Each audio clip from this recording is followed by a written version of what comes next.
What we would call a hide your turtle kind of day. Brrrrrrr. How we looking? Bill Michaels Show. On the air. We are glad you're with us on this Friday. And it is, to say it's nippy outside would be an understatement. I want to start off today's show with a kudos. And here's real quick. So I talk about our guys at Stenny's all the time, okay? And I know sometimes people go, oh, my God, you talk about them all the time. Ryan Stenstrup, who is the son of Jerry, who is Stenny. Last night, they closed up the bar, and as he's leaving, he had turned his car on, started his car, and it's in Walker's Point, second and National down at Walker's Point.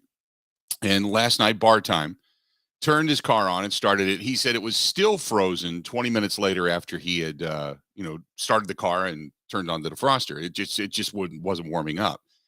So finally he gets in the car, you're revving the engine, the whole thing, it starts to warm up. So about 2:30-ish, a little after that, he leaves the bar. And as he's driving down the back alley last night, there's a couple people that dart out into the alley and they come banging on his window saying, please help us. And now in today's day and age, there's a lot of people that wouldn't stop. But they're saying, please help us, please help us. We called an Uber over half an hour ago after the bar closed, and it's still not here. And last night in Milwaukee, it was 40. I think they registered 40. The feels like temperature was 44 below. And so Ryan's looking at him, and he, you got trepidation. I mean, there's been crime in that area, over the years. Not a lot, but, like all areas, there's been some. So in today's day and age, you're kind of like, I don't know if I should let people into my car. I don't know if I should be doing this. But he looked at the guy, and the guy, his fingers were now purple. And he thought, oh, my God, I think this guy's got frostbite. And they've been standing out there for a while, brought him into the car. And instead of sitting there with him and waiting, he said, you know what? I'm just going to take you home. Don't worry about paying me. Don't worry about anything like that. I'm just going to take you home, make sure you get home safe. And you need to get in something warm, even warmer than my car. So last night, without hardly any gas in his car, too, by the way, he had to call his wife and say, hey, leave your phone on because if something happens to me, I'm going to need you to come and get me. So he ends up driving these people home last night. And he said, I hope they're okay because this guy's fingers were literally blue and purple on the ends. And they were worried about him. So, but kudos to him. I mean, I'm sure there's acts of kindness all over the place. But in weather like this, sometimes you kind of think about it and you go, I don't know if I should, but he did. And he probably last night saved some lives last night because they were not dressed for the weather. They were dressed to kind of go out and run from a car to a bar and then back out again. And so anyway, long story short, kudos to him, man. That's, so if you go to Stenny's at all over the holidays or over the next week or so, and you see Ryan, say, Ryan, good dude, man. Good dude. Good stuff there. So appreciative. 877-867-1670 is the phone number if you want to hit us up. 877-867-1670. You can also find us over on Twitter at Bill_Michaels, at Bill_Michaels. You can also find producing the program, Ben Kenny at Ben Z Kenny. Ben, how you doing today? You said there was nobody on the road this morning when you were driving in, right? Oh, it's a complete ghost town. There's nobody in the building here. A lot of shows just not going on as planned. But I hope you're warm because I am not. You're not? Is it cold in the building? I'm still cold from the 3 seconds I was outside 3 hours ago. I did go out and grab the garbage cans and such today because I took them out last night. And it's the kind of wind. And it wasn't this cold when we were in Chicago years ago. And I've talked about that. That's the coldest I've ever been, where I literally got out of the car and you went to breathe in and it hurt your lungs. But it is it's a cold that I had the wind at my back. I walked out of the garage door and had the wind at my back, and I go to grab the garbage cans. And then as I turned to come back, you could feel it like grip you, for that split second you're outside. So, but no, it's it's brutal. So I'll say this. I know that this weekend we talk about cold temperatures and stuff and how it's going to be and all these different games. And it's brutal. It's really brutal. And I get it that it's going to be, 11 degrees and 20 degrees and all that kind of stuff. And the wind chills are, the wind is supposed to, because I was thinking about the game that's going to be in Chicago. Not that I have any concern for the Bears, but just human beings in general. And there have been times where I thought, I know it's the machismo game. I get it. I completely understand it. It's all about being a man's man and heading out on the field and dominating your opponent. But that game tomorrow is supposed to be a high of 10 with a wind chill of about 20 below. And I'm like, man, that's brutal to put human beings in that condition, to say, go out there and wear just your uniform and pads and go be great. That's difficult. Especially when you walk outside today and just go, oh my God, could I be out there with nothing but Vaseline on my skin and play a football game? Man, that's brutal. Absolutely. I got to think that had this weather filtered to tomorrow, or the games actually were supposed to be played yesterday, that they wouldn't have played the games in a lot of these conditions. It's just, man, I can't think. Ben, do you remember? I bet you don't. Do you remember when San Diego played Cincinnati in the AFC Championship game at Riverfront Stadium? Have you ever seen footage of that? I've seen footage. I don't remember it. It was the only time the Ohio River has ever frozen over to where you could drive a car across it. That's the Ohio River. I'll never forget how cold it was. My dad and I were supposed to go to the game, and we went, and then it was like, you know what, this is stupid, and we turned around and went home. But there's a video, and the game itself. I mean, there's a lot of stories that come out of that. I know that was back in the day before they had the tight sleeves and stuff, that the sleeves were loose, and Anthony Munoz and Max Montoya and those guys, they would put duct tape around their sleeves and all that kind of stuff to try to keep the body heat trapped in and all that. And I remember that they were talking about it one time where the tape was on the skin. He had gotten hit like on the side of the arm, and it kind of cut the arm because the skin was so taut because of being cold, like frozen, that he got a cut. And Donald Driver told me this too when they played in Chicago that time, that it wasn't until they got into the shower and the blood started flowing and the skin like unfroze that it actually started bleeding. It didn't start bleeding, but the cut on I think it was Anthony Munoz was deep. It was like maybe a half an inch to a quarter inch deep, or a quarter inch to a half an inch, maybe a little bit more deep. And it started bleeding profusely in the shower. And they're like, holy mackerel, where'd that come from? And here it was because the skin was frozen and where the tape had come off, and I remember there's a guy in a video of that, this skinny kid, and he's on top of one of the dugouts. Cause remember, it was like the Vet. It was a multi-purpose stadium.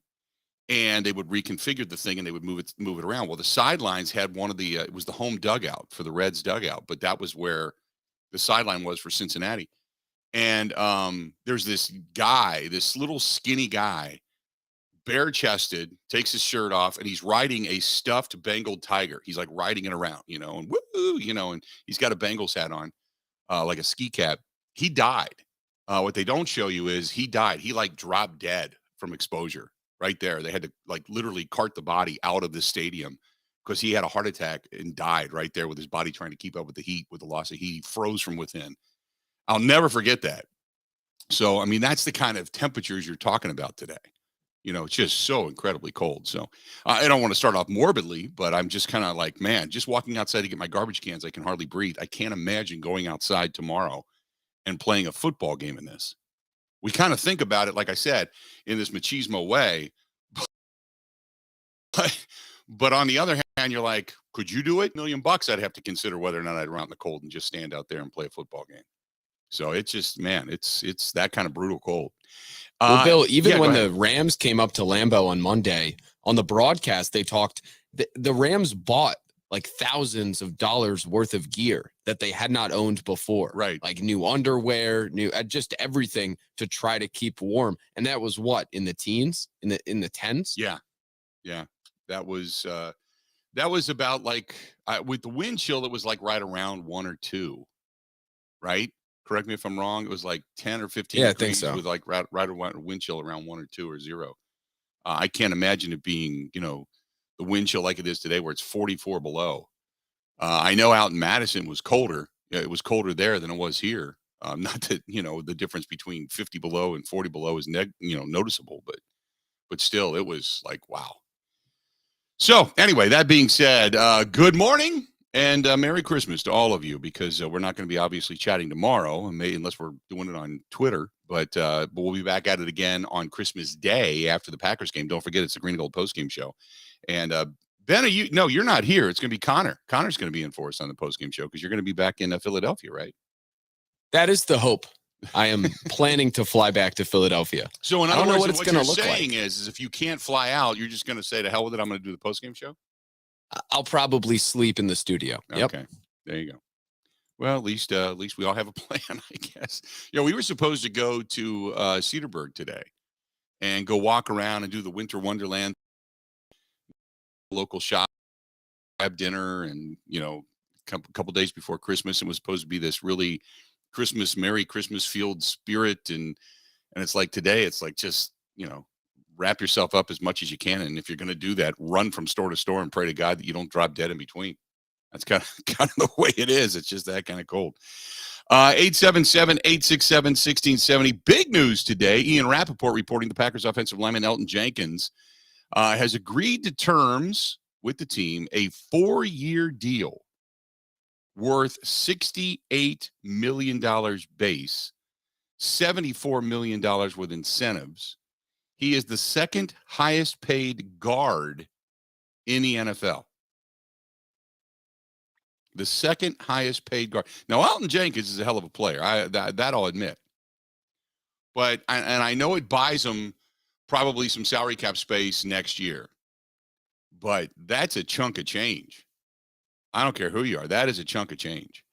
There is, I was watching this morning on Get Up. They were talking about Lamar Jackson and his want for a contract and the escalation of money right now in the NFL. Now, don't get me wrong. They just sold the NFL Sunday Ticket to YouTube for $1 billion a year. So it's not like the NFL is hurting for money.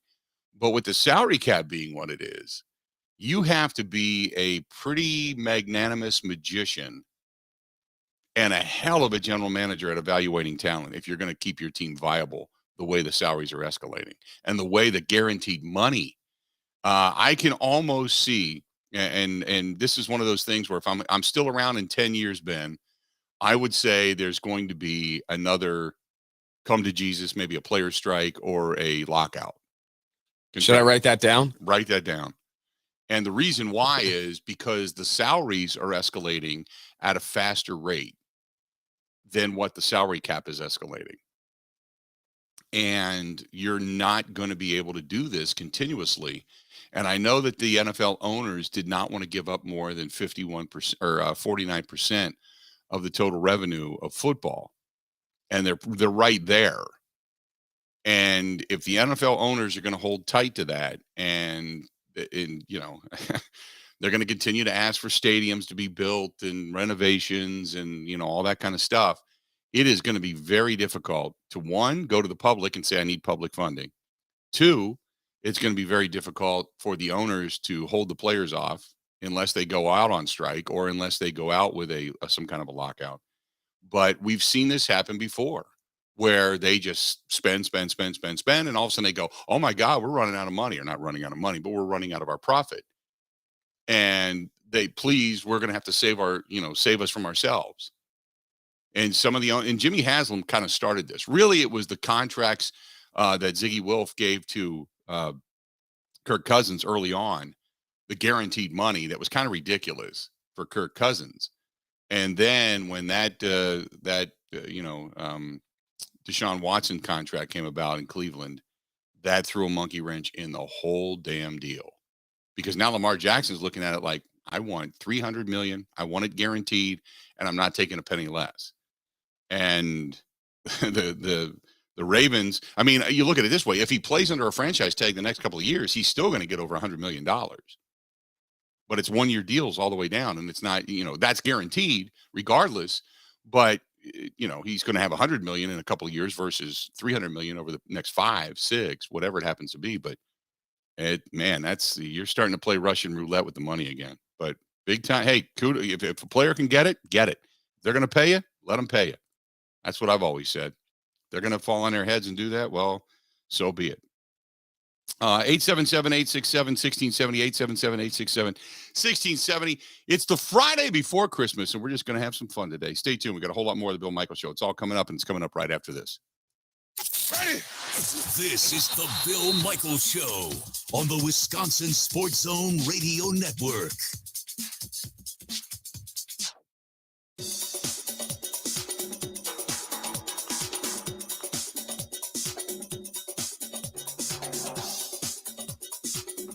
Bill Michaels will resume in 3 minutes.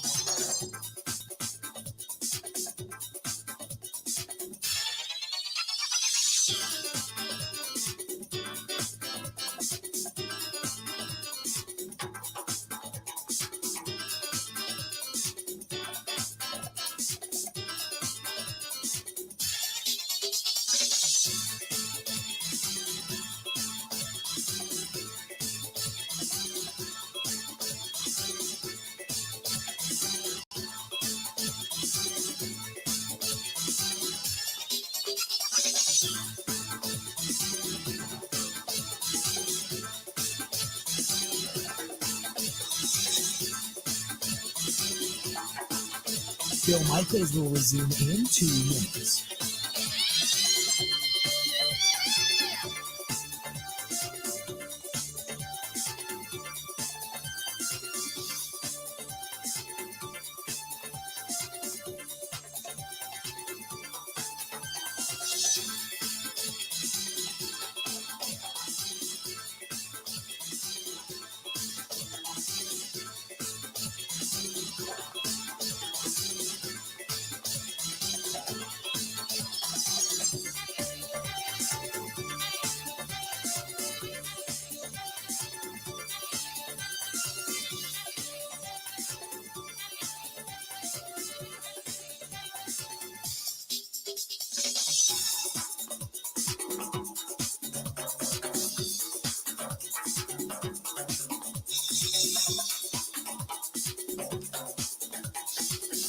Bill Michaels will resume in 1 minute.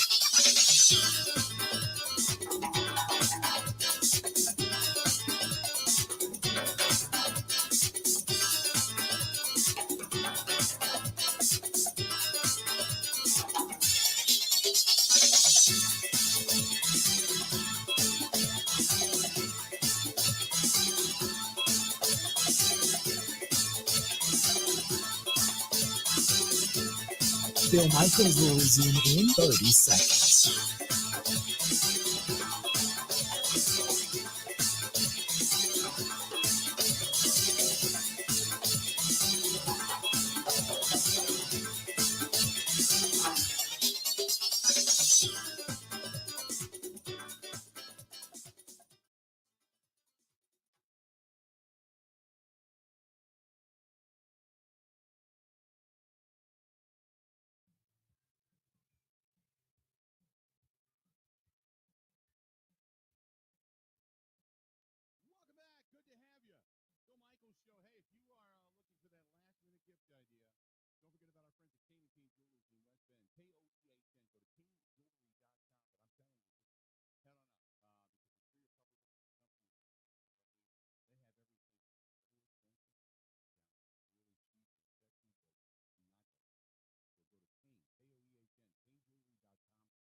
Jewelry.com, canejewelry.com. And if you want to follow them even after the fact, go to the Buy Like a Guy podcast. You can follow it on Instagram and Twitter and all that kind of stuff. But they do great things up there in West Bend. That is canejewelry.com. Elton Jenkins, when you think about it, and Ian Rappaport had reported this when he gets this deal, $68 million base. He was in the final year of his contract. headed to, maybe a franchise tag. And now, this deal actually saves them money. But he's just a year removed from a torn ACL, and he gets a 4-year, $68 million deal, $24 million signing bonus. And he's the second highest paid guard in the National Football League, just a year after tearing the ACL. And as he puts it, what an amazing turn of events. And Elton Jenkins, I mean, between him and Bakhtiari, they've been kind of that anchor on that left side, or just on that offensive line, because he's moved all over, let's be honest. But what an amazing turn of events to get the money and get paid. Now, I'll say this. You can't say the Packers go cheap and they're blowing it up. No, they're keeping good players around. And this is his second deal. This is coming off of his rookie contract. Now, we knew he was going to get paid at some point, right? Sure we did. But, he's been the catch-all. He's been really good at being a catch-all. He's not a great tackle, but he's been pretty good at being a catch-all. And it's a good move for the Packers. It's going to ultimately save them money in the long run. But, you kind of look at this deal and you say, okay, if they were in the rebuild mode, would they have done this? If they were in the rebuild mode or thinking maybe next year we're going to kind of go in a different direction, would they be paying out that kind of money? You kind of don't think so, right? You wouldn't think so. Good move for the Packers. Good move for Elton Jenkins, obviously. But if they were in rebuild mode, I don't think they'd be going in this direction. Maybe they'd keep him around because you got to give Jordan Love something to work with, obviously. But I think it's just another step in them saying, look, we are not going to completely blow this thing up and start over just because we believe that, Jordan Love might be the next deal, but we got to tear it down and add money and then go out and get weapons. And in 2 or 3 years will be good. This is just another sign that they believe they're going to be competitive. So, by the way, I gotta get to all of this because between Mark and Sherry and Derek and Dwight and everybody, happy Festivus to everybody, Brett, and everybody saying happy Christmas, Merry Christmas, all that kind of stuff. That's awesome. That's awesome. Good stuff. Ted, Brian, Tom, Dean, everybody, thank you so much for showing up today on the Bud Light live stream, and it's good to have you. Good to have you over there. And even though there's times where we argue, it's always great to have you there. Certainly appreciate it. Kobe says, "Hey Bill, what does this mean for the rest of the offensive line, and what does this mean for David Bakhtiari?" That's a great question. As far as the rest of the offensive line goes, I mean, I think it is what it is. It's pretty much intact. Here's the question. Do you, and this is where we got a little bit of a glimpse, do you say, okay, we're going to gain $6 million worth of salary cap space if we let Bakhtiari go next year? Okay. But don't forget, Brian Gutekunst said, and I think this might have been a little foreshadowing, because it seems like everybody's foregone conclusion is this is it for Bakhtiari, right? This is it. This is last year. They're done. The whole thing. I want to say not so fast. I want to go back to our segment yesterday. We were talking about Lee Corson and go, not so fast, because it was Brian Gutekunst, remember, that said, yeah, it's easy to talk about cutting that money, but good left tackles are so hard to find. And when David has played, and he was right, when David has played this year, he's played like David Bakhtiari. It's not like his ability has been diminished in any way. So you kind of wonder what their thinking is as to whether or not Bakhtiari is actually going to be back with his team. I was thinking no. I thought there's no way you're bringing him back. He's had knee issues. Obviously the appendix has been, the latest in a bad string of luck. But then again, when he's played and he's healthy, and now he's going to have yet another full off season to get ready, and the appendix will no longer be an issue, obviously. You kind of think maybe they will bring him back. Maybe they'll try to, kick that can a little bit further down the road and restructure a little bit and kind of go from there. But maybe while he's here and Rodgers is here, they're going to try to keep the band together and make another run at it. I don't know if that's the right thing to do, but it certainly seems like maybe they're heading in that direction.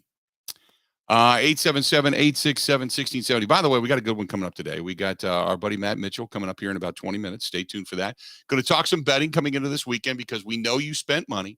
We know you've bought for loved ones. We know you've bought for friends, for coworkers. You probably need to put a jingle back in your pocket. We're going to talk with Matt a little bit about betting and some of the sleepers coming into this weekend. Hal Habib, he covers the Miami Dolphins.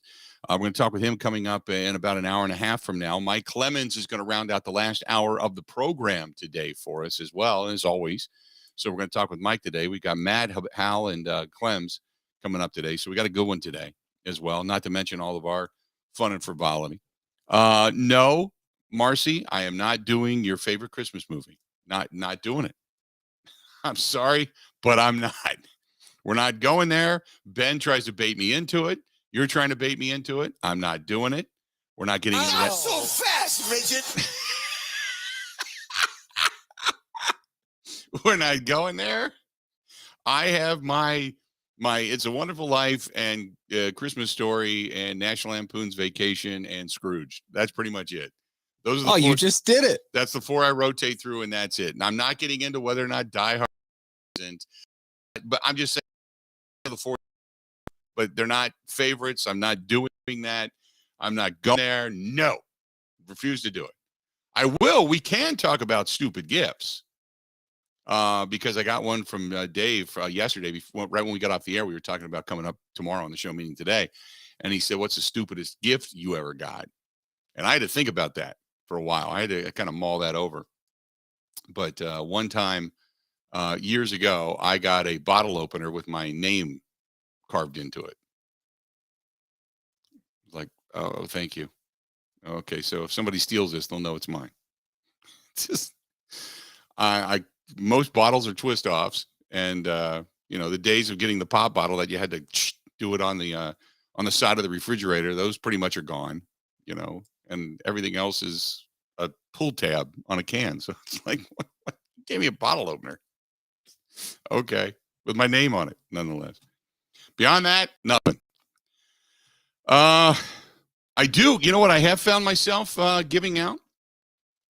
Ben, stupid stuff. For a while there was a show on, and I don't even know if it's on anymore, called Hunting Bigfoot or Hunting Sasquatch. Do you know that show? I've heard of it. Okay. I'm a big fan of Bigfoot theories. My buddy was all into it. Because he would call me up and he'd say, "You're not going to believe this." He'd say, because he lives down in Cincinnati, so he was always driving. His job was down in Georgetown, Kentucky, and so he'd drive about an hour away to go to work every day. And every day he said it was like some kind of because the people there would watch it like religiously, in the backwoods of Kentucky. And he said, that people are swearing that, Bigfoot was spotted outside of a Starbucks. It's just crazy places.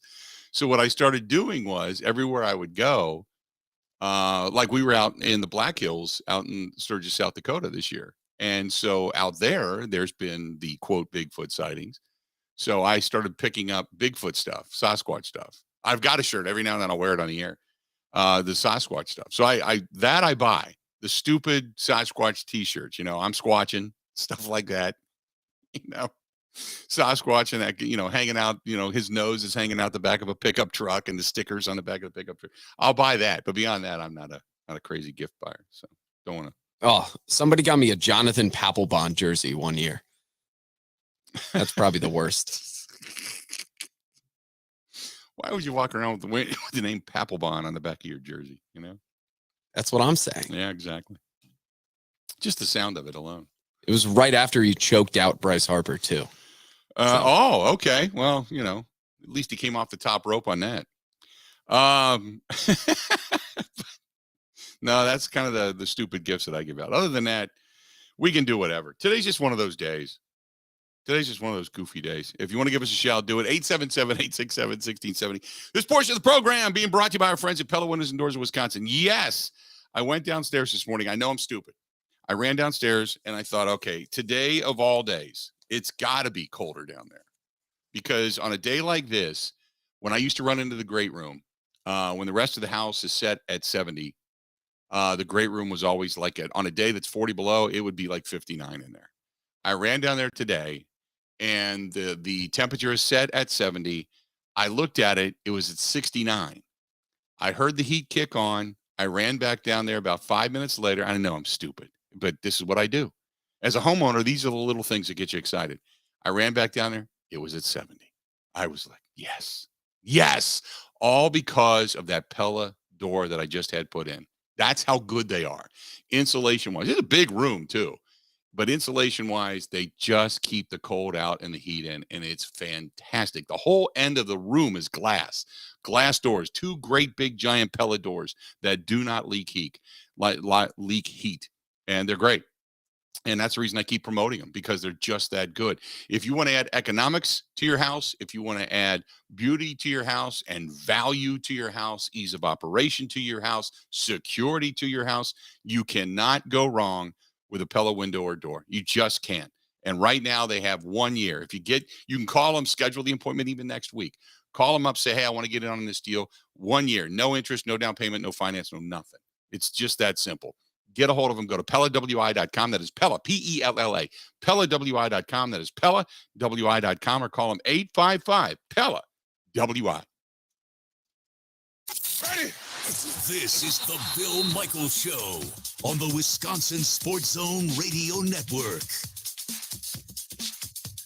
Ho, ho, ho, I need a window. Baby, it's cold outside. So where do I go? Ho, ho. Come on, Santa. Go to Pella Windows and Doors of Wisconsin. Now is the time to replace your leaky windows and doors. You and Mrs. Claus can get your new windows while putting no money down, no payments, and no interest for up to 24 months. Unwrap this gift now, but pay for it 2 years later. More jingle that stays in my pocket. That's right, Santa. Plus, our elves install year-round and in as little as 1 day. Pella offers lines in luxurious wood to fiberglass and vinyl. Why not make a New Year's resolution today?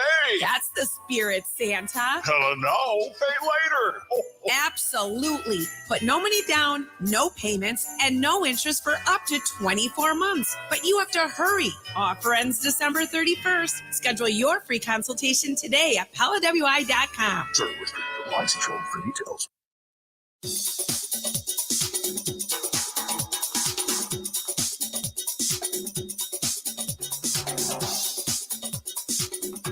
Bill Michaels will resume in 5 minutes.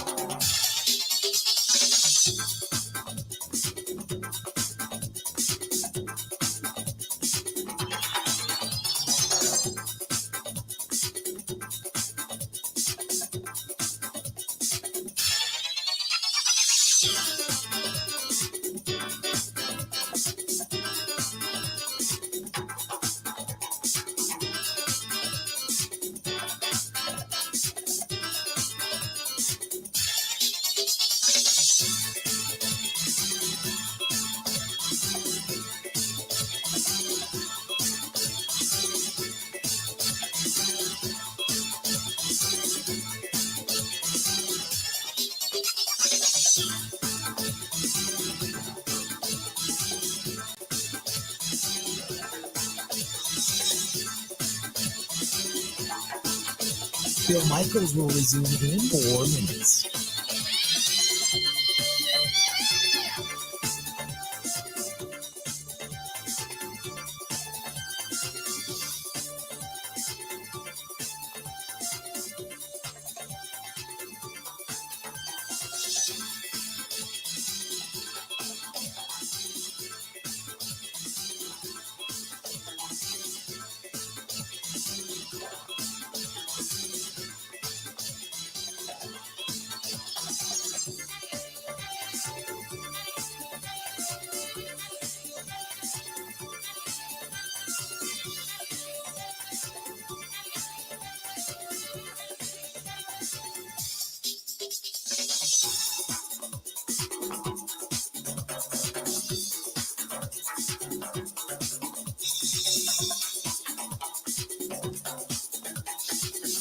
Bill Michaels will resume in 3 minutes.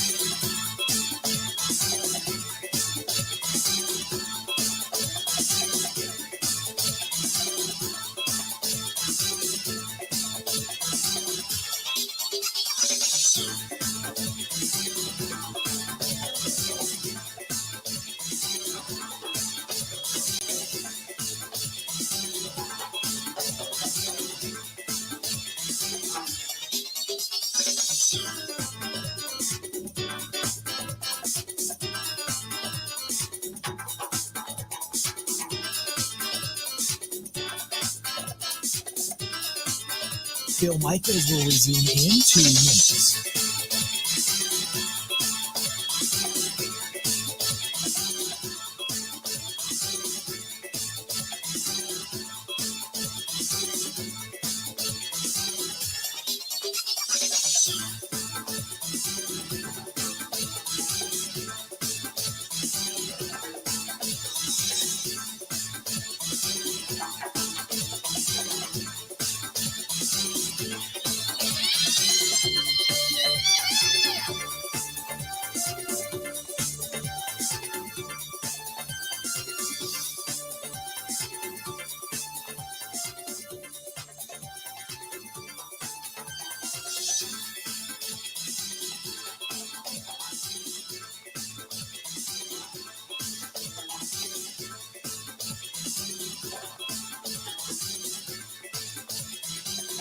Bill Michaels will resume in 1 minute.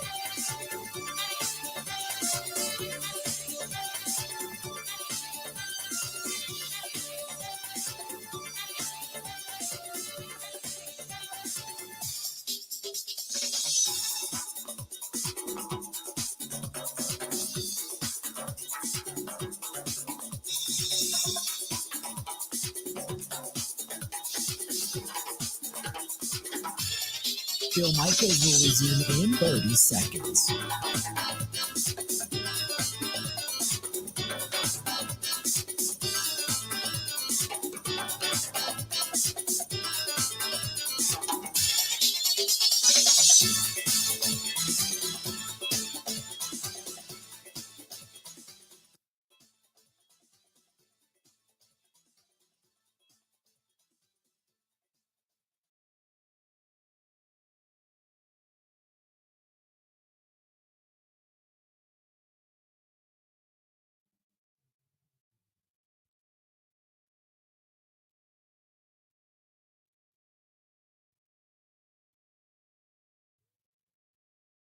Welcome back.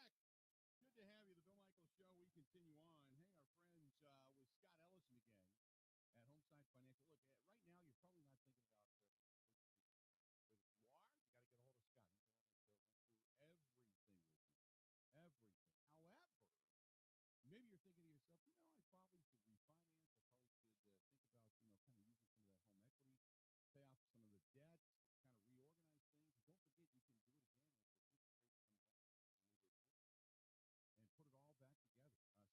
it all back together. ScottEllisTeam.com. That is ScottEllisTeam.com. You have Scott a call. He's available. He's a good dude. He's the one who helped me get through my entire, house refi and all that kind of stuff.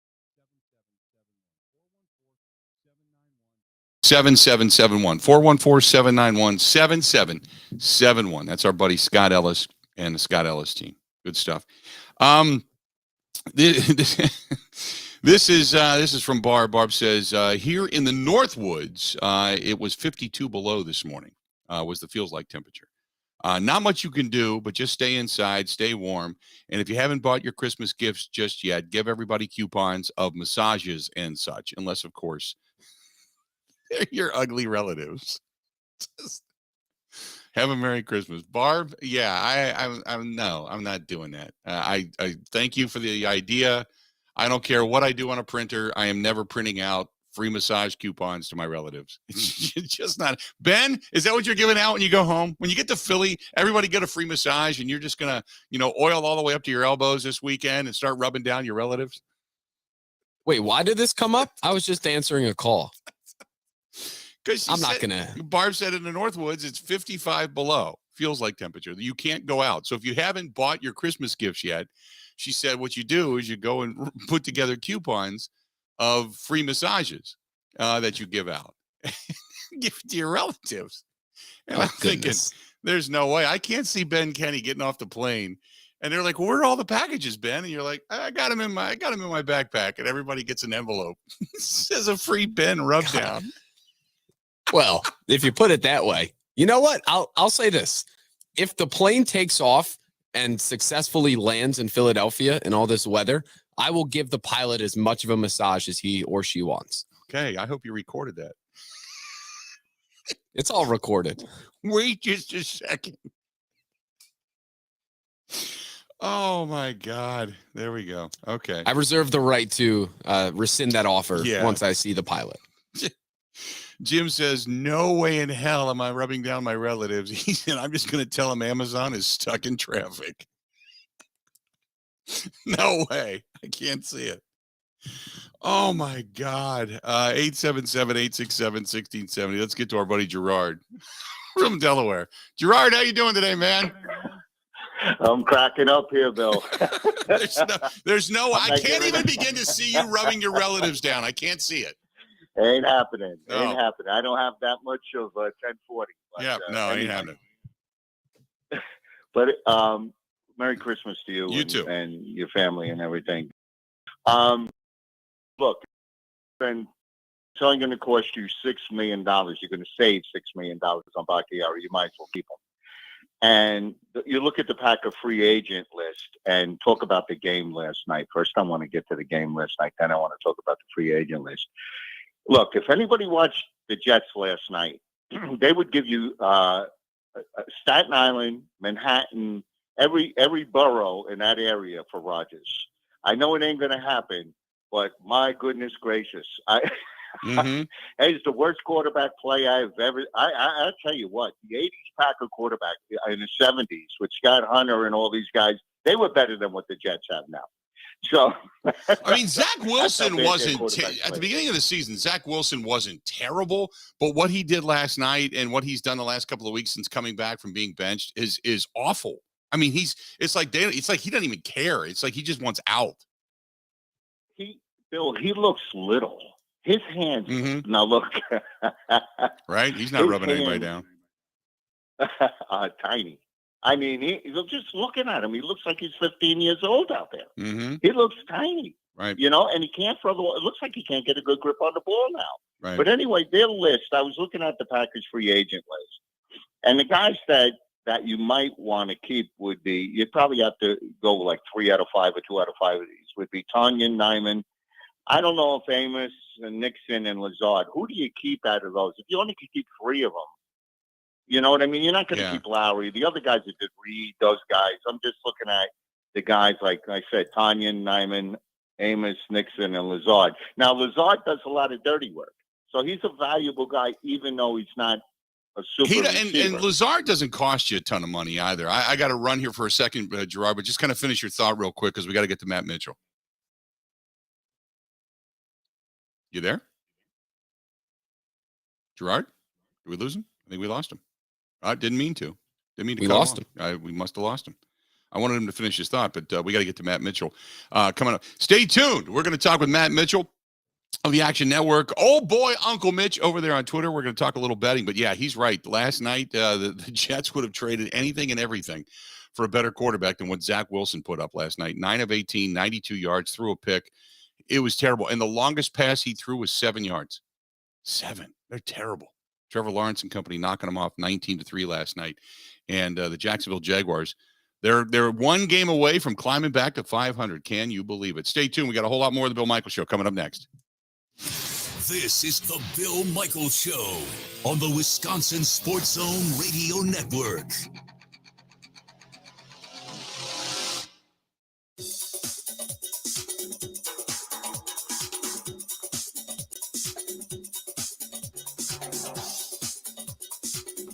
Bill Michaels will resume in 3 minutes.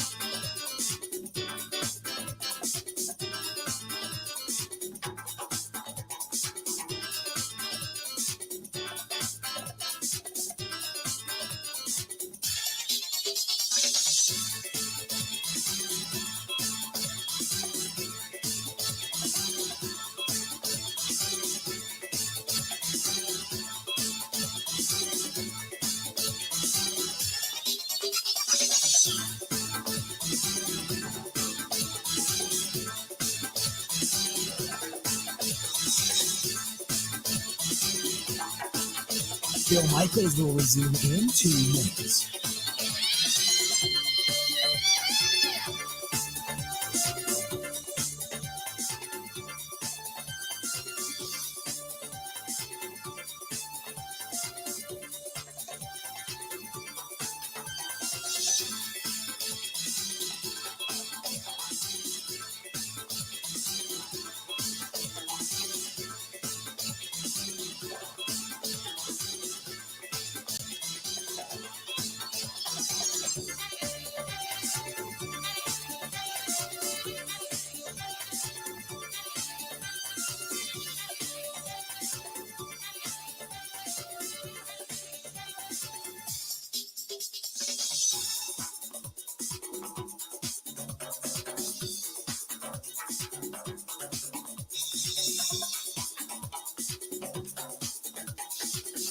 Bill Michaels will resume in 1 minute.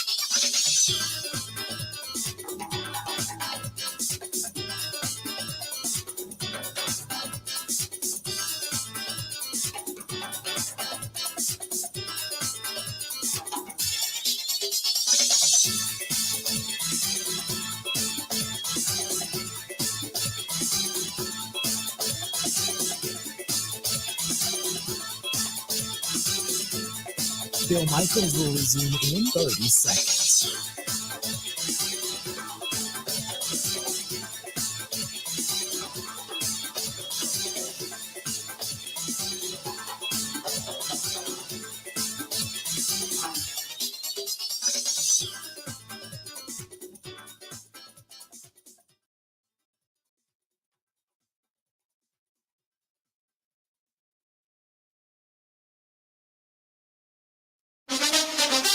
Now, in Green Bay, here's Mike Clemens. The Packers have a late afternoon practice as they head this weekend to Miami to face the Dolphins. The team got some good news that running back A.J. Dillon did not suffer a concussion on Monday night against the Rams, so he's cleared to play this weekend. Packers rookie receiver Christian Watson talked about what it was like being covered by the Rams' trash-talking defensive back Jalen Ramsey. I think it was a good battle. Any opportunity for me to go up against a corner of his caliber and obviously just work on my technique, against his, that's exactly what I'm playing at this level for, to compete and, to challenge guys. And obviously, he's a guy. So, it was a great battle. Keyshawn Nixon had another good week as the kick returner and apparently has been lobbying to get some snaps in as the slot receiver on offense. Head coach Matt LaFleur. No, I know. He's been talking to you, though, because he's been talking to me every day about that.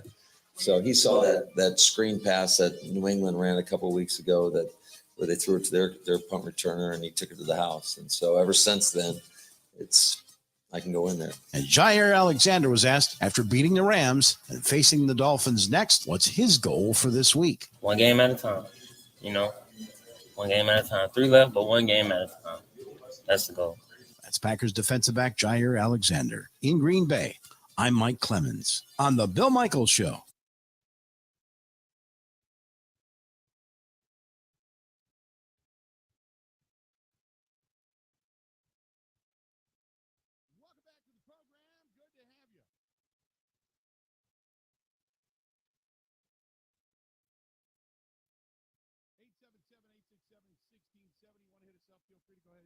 Oh, let's do it. Bring him in now. Our buddy Mark Schofield, or not Mark Schofield. I'm sorry about that. Matt Mitchell joining us now. I'm clicking on the wrong names here. I got all discombobulated there all of a sudden. Matt, how you doing, buddy? Bill, it's so cold. I went out to shovel before my kids get home from the sitter, and I got too cold. I just threw the shovel into the yard and ran back inside. Right. Yeah. It's just absolutely brutal. It's crazy brutal. Awful. And so for anybody that has to venture outside, I don't envy you whatsoever. It brings us to the discussion we were having early on today. And I was saying, look, with the temperatures like this, we talk about football being this machismo sport and that, guys still need to play and play at a high level. I don't know. Getting garbage cans back in was like a nightmare. I don't know how you play in this kind of stuff. You know what I mean? Bill, this week we have 8 totals below 40 points. The last time we had that many was week 1, 2010, when Sam Bradford was taking his first snap for the Rams. We have the 3 lowest totals of the last 3 years, all in one weekend.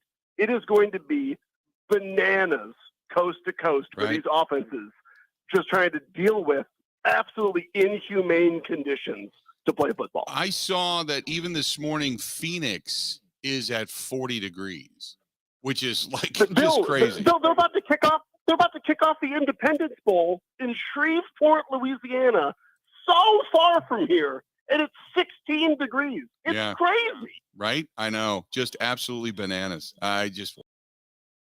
Wow. I do want to ask you. Obviously, last night's game was somewhat of a yawn. If you're Jacksonville, you're continuing to shine and you're climbing a game closer to getting to 500. Meanwhile, the Jets just on the downside with Zach Wilson. What a terrible performance last night out of a quarterback position. just like we said on this show last time we spoke, he said, you can spend your money on anything you want, Bill. You can buy plane tickets and popcorn and trampolines. Why would you spend it on betting Zach Wilson? Right. He's just absolutely an abomination, and I think that might be the last we see him. Let's talk about some of the games that are coming up beginning tomorrow. And we can even talk a few bowl games, but the one tomorrow that a lot of us are paying attention to, it's going to be cold, a high of only 10 and a wind chill of right around 20 below. That's the Bears and the Bills tomorrow. It's an over and under of 40.5. Bills come in at 8-point favorites in this game. I don't know if I could take the Bills with 8 points. I'd probably have to lean towards Chicago, but you tell me. Yeah, I mean, the Buffalo Bills, and I'm a Bills fan, so I'm trying to put my bias aside. The Bills are going to play in a game in which their sidelines had a heat index when they the Dolphins in September, and they're going to go in that same regular season to a game with a wind chill in the negative 30 area, 180-degree difference in a single season. But in terms of this game, yeah, you're right, Bill. With a total this low, total at 40, and I don't think they'll cross that. I think unders is safe play. Points are so valuable that even if you think the Bills are considerably better in every facet, and the Bears are the least profitable underdog on the money line of all 32 teams, 8.5 points, a lot of points in a game in which it's just going to be brutal to try to get the football into the end zone. Yeah, no doubt.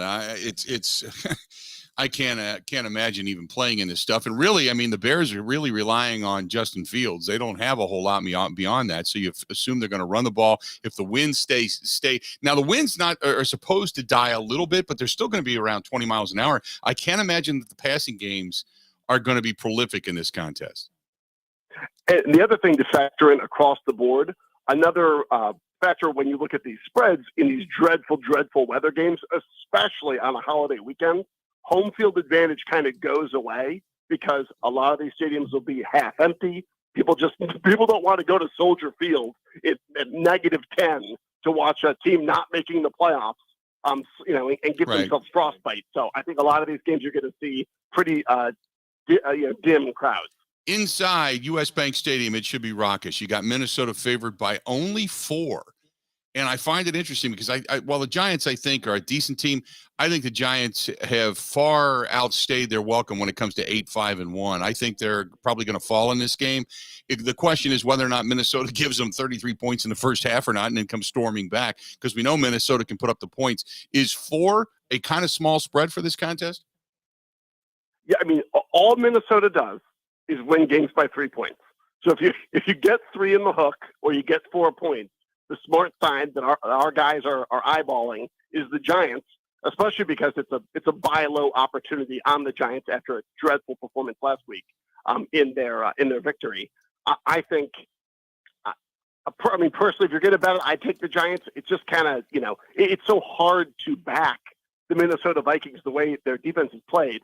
And how they, if they end up winning, they just end up storming back and squeaking out a victory. So I'm, in one of the only games played indoors this weekend, I think it's the underdog or a stay away. The painful side of this is for Packers fans, you're rooting for the Vikings. Because if the Packers should get a win, what a turn of events. Oh, God, I know you're rooting for the Vikings to knock off the Giants, because then the Giants would only need to lose one more. Seattle, if they lose, you would only, because then they would be eliminated if the Packers win out. So you are actually rooting for the Vikings to get a win this week. And one of the other games that I find interesting, Detroit on the road in Carolina, 2.5-point favorites going on the road. Good number? Yeah, this is a real toss-up because you have to kind of pick your narratives, right? Carolina is not eliminated from the playoffs. They're storming back. They suddenly look alive and well. Detroit was, until last week, one of the hottest teams, if not the hottest team in the NFL. They're also striving for a playoff berth. So you're getting a real, what ends up being a true kind of coin toss, and the line reflects that. Also, Jared Goff outdoors has historically been not a valuable proposition. I'm going to stay away from this one, but, it's hard in a Jared Goff versus Sam Darnold NFL game to get too excited about a lot of points hitting the board. I got to ask you, without Jalen Hurts, the Eagles going into Dallas 4.5-point favorites. Ben's taking them outright, obviously thinking a little bit with the heart there, but I don't think he's far off. I think the good team. Now Jalen, because their defense is solid, and Dak Prescott has not played well as of late. I don't like to venture down what we call narrative street too often, but I'm hearing a lot of things from our team about the Eagles potentially treating this as something of a bye week, knowing that they can clinch number one next week versus a much worse Saints team. They are resting a number of perfectly healthy players in practice this week. They're playing a number of injured backups in practice. All signs seem to point that they are not taking this game particularly seriously. And their backup, Gardner Minshew, wasn't at practice a couple times because he was at his former mentor, Mike Leach's funeral. So I think this is a great spot to bet Dallas. I wouldn't be surprised if Dallas absolutely rolls them in a bounce-back spot. Awesome stuff as always. Have a terrific Christmas, Matt. We'll talk to you again later next week, okay? Merry Christmas, everybody. You too, bud. Talk to you soon. There you go, Matt Mitchell. Old boy Uncle Mitch over on Twitter, the Action Network. Find his stuff there. 1 hour down, 3 to go. We got a lot more of the Bill Michaels Show coming up next.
Really kind of cool. So I want to tell you about Albanese's Roadhouse right there on Blue Mountain Road in Brookfield, right next to Menards.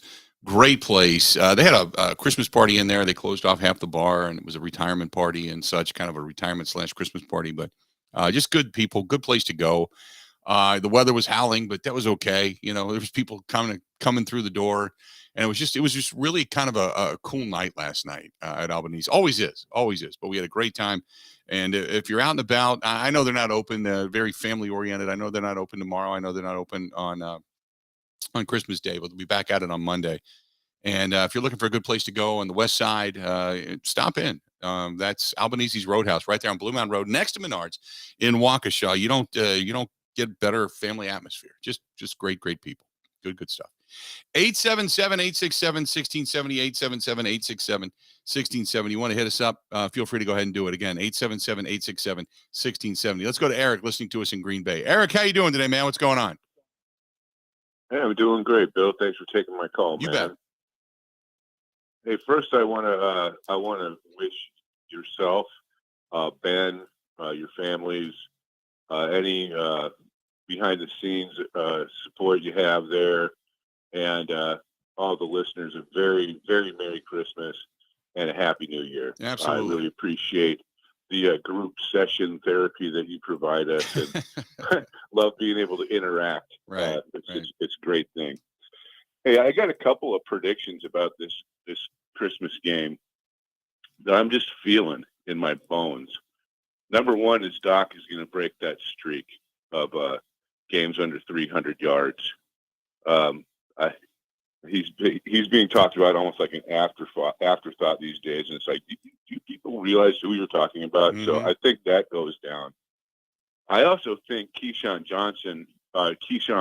Nixon houses one this weekend. Yeah, he's got one coming, and I think it's going to happen this weekend. And third prediction, Rasul Douglas to me looks like a crack addict that's about ready to rip his own mother off to get a fix. This dude, interceptions come in bunches, and I think his bunches have started. I think he's going to get another one this weekend. I think the Packers are going to win. I think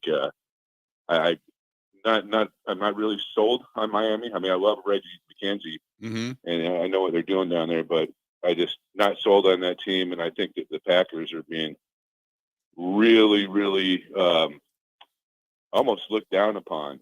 It's like, hey, this is the two-time reigning MVP, man. And so I feel a good game coming. I think it's going to be a happy day. Merry Christmas and a Happy New Year. Appreciate it, Now, pal. let's go. Thank you, sir. Good stuff, man. I agree. Hopefully it's a good day. Now the Rasul Douglas description was a little bit out there, but I like the rabidness of it. I can go along with that.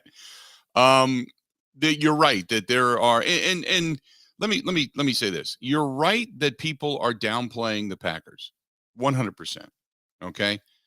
On one hand, though, I understand it, rightfully so, because the Packers, I say it all the time, we can't unsee what we've seen. And that's part of the problem. We've seen them far too often play horribly, play down to the competition, or just play to the point where they're just not good.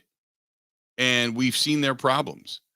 But there is a feeling, I'm not going to say it's necessarily coming from 1265, but within the fan base.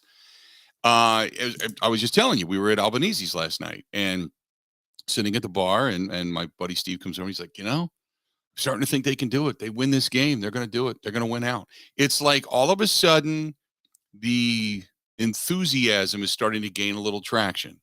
Now, what they do on the field has nothing to do with the way you and I feel. But you get a sense like, people are starting to believe a little bit. I try to caution everybody to say, look, they've won 2 in a row, but they beat 2 bad teams. Now, I'm the one that always says it. I always say you can only play your schedule.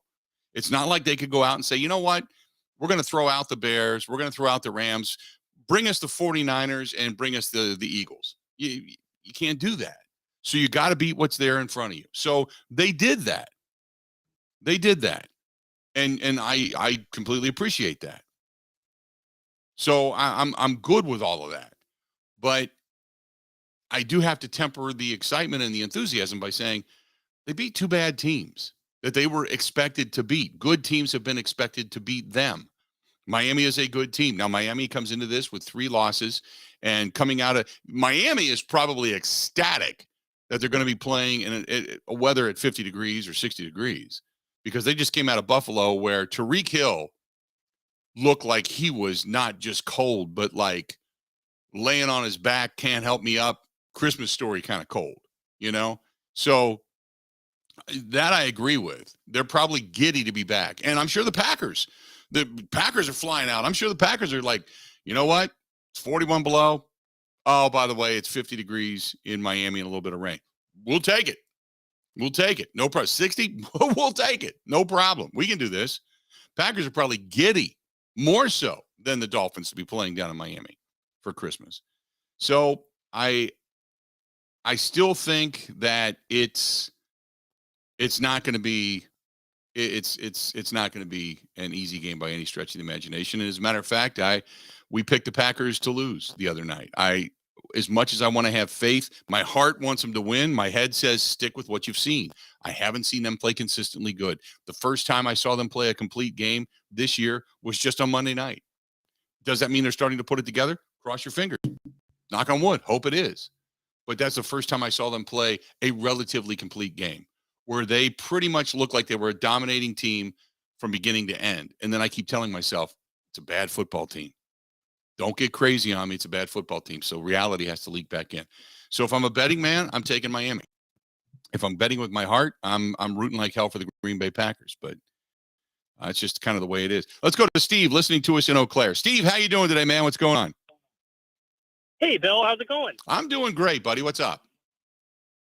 Well, you were just talking about the weather that is scheduled for Florida this weekend, and even with it supposed to be in the 50s down there, I can remember one time about 15 years ago or so where the Badgers made it to one of the Florida bowl games. I can't remember which one, but they were playing Miami that year, and the week leading up to the game was the temperatures in Florida were about the same as they're supposed to be for Sunday in the 50s. Mm-hmm. And I can remember one of the Madison TV stations interviewed one of the Miami football players down there, and they said, you've got us Miami players. We're walking around down here in our winter coats and our sweaters, and you got these Wisconsin players that are walking around in their jerseys and shorts. So right. I really think that the weather could play to our advantage on Sunday and help possibly give us a leg up, especially if Dylan is able to go. The colder weather later in the season seems to be the better fit for him. Mm-hmm. No, I would agree with that. And the fact that he did not have now they're not even saying he got through the concussion protocol. They're saying he didn't have a concussion, which is even better. That they just took him out for precautionary measures. They were winning the game. They took him out. They sat him the rest of the game. The next morning they wake up. He comes in. They're like, no, you're fine. You're good to go. That's the best. That's the best news, because they not only saved a little bit of his legs at the end of that ball game, but he did not have a concussion. And that's awesome. That's awesome. 877-867-1670, 877-867-1670. Let's get back to the phone calls. Go to our buddy Mike, listening to us in Whitewater. Michael, how you doing, buddy? I'm doing well, Billy. Merry Christmas to you and the family. You too, pal. I got a couple questions for you. Yeah. Yes. When was the last time? I mean, we only had one making the Pro Bowl. Has the Packers ever been shut out? Ooh. I can't remember where we've had only one. Right. And I hear your cat sitting. Are you going to drink a gallon of milk in your Girl Scout thins on the couch? No, I'm just stopping over, opening the door, looking for the cats, feeding them, poop scooping, and heading back out. But I got to be in town for the cat sitting stuff. So yeah, that's cool. Wish Ben and you and your family wish Ben a safe flight. I know how much he loves flying. Yep. And we'll talk to you next week, huh, buddy? All right, buddy. Merry Christmas. Take it easy. You too. I can't remember the last time the Packers did not have anyone in the Pro Bowl. Maybe 2018, 2019. They were not a good team that year. But even then, Aaron Rodgers has gone in.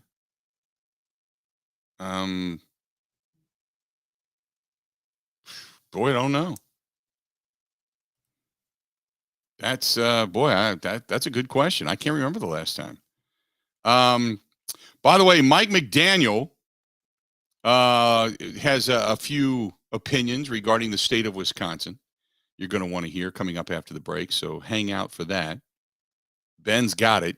Ben, he's in the sun and he just pops cover with a recorder, gets people saying stuff, and him back down again. So he's got McDaniel kind of ripping the state of Wisconsin. This one is from Knucklehead Joe, who says, happy holidays, Merry Christmas, all that kind of crap. He says, are there any bars open this weekend? I'm going to need a little therapy before we get into our Christmas Day celebration with the family. I'm going to go out and watch some of the NFL game. You know what's funny? I just posted that. Stenny's is open. Now, it depends on where you're at. Stenny's is open in Milwaukee until I think like 6 o'clock on Christmas Eve. Beyond that, I have no idea. I just posted that. I was just looking for some of the people that we work with. But if you're throughout the state of Wisconsin and you've got a pub or eatery open, let us know. Ben, that's better than the measurable snow because we're actually doing a service to people. So if you've say you don't have anybody, or you're not getting together with everybody until Sunday and you just want to go out and have a beverage and brave the cold and maybe get some wings or something like that, where do you go? Where do you go on Christmas Eve? So the question is there any way to bring a ruler into this experiment? Then I'd be all in. How high can you stack the wings? There you go. Or how precise is the beer measurement, right? There you go. Sure. Yeah. Now, I will not accept any submissions without some sort of measuring stick. You got to have some sort of measuring stick. Let us know what bars and restaurants are open. We'd love to kind of spread the word. No way in hell am I rubbing down my relative.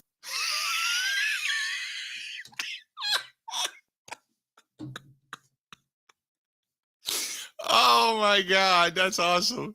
That's awesome. Oh goodness. Not unless they're, 25-year-old fourth cousins or something like that are, all on a cheerleading squad somewhere. Or if you're from places where, Well, yeah. Anyway. I mean, if you're living in the, Appalachia, chain somewhere, sure, where toe jam is prevalent. Oh my God, we got more of the Bill Michaels Show next. Covering Wisconsin sports like a blanket. This is the Bill Michaels Show on the Wisconsin Sports Zone Radio Network.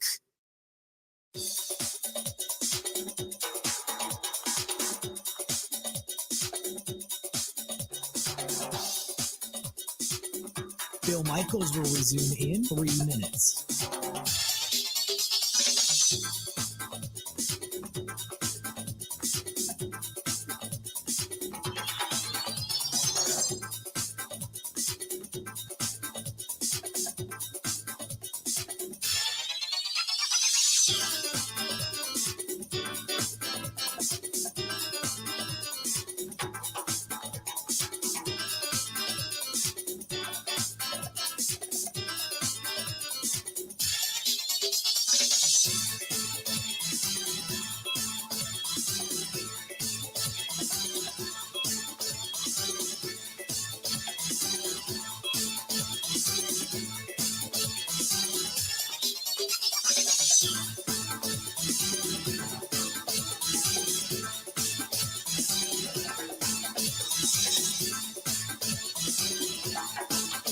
Bill Michaels will resume in 2 minutes.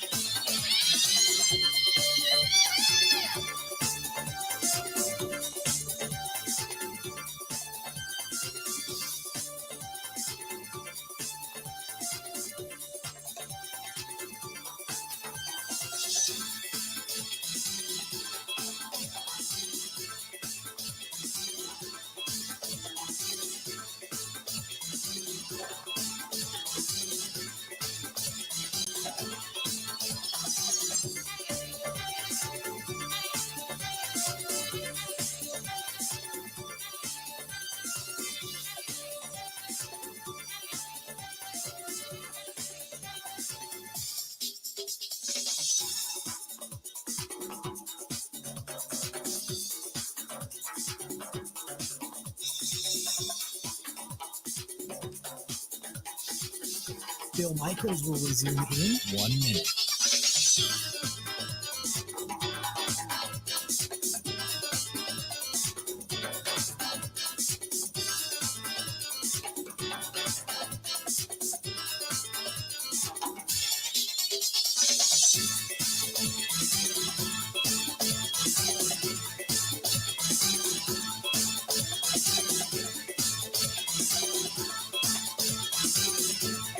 Bill Michaels will resume in 30 seconds.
The Nice Ash, downtown, 323 West Main Street, downtown Waukesha.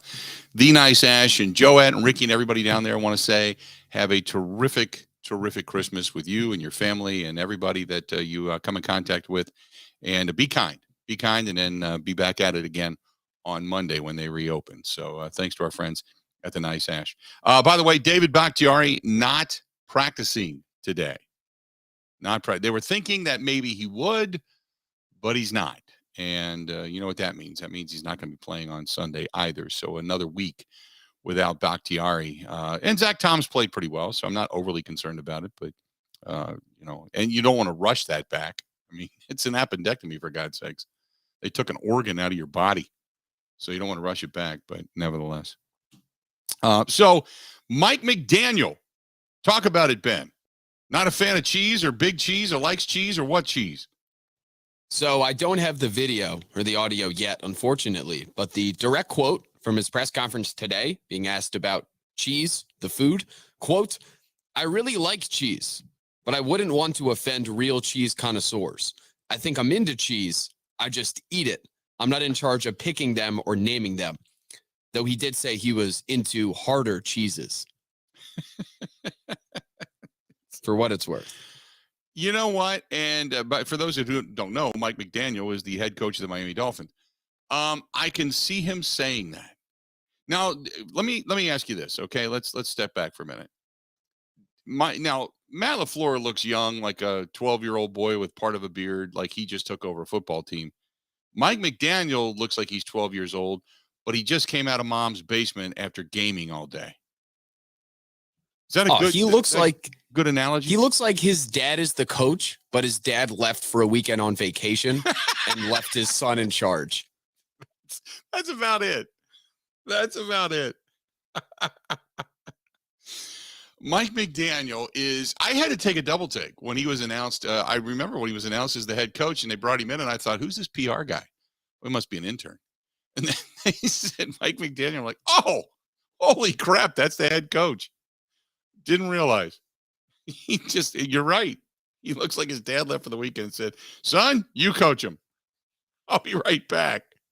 Dad's got to go pick up some liquor down at the store. We've got family coming this weekend. That's it, man.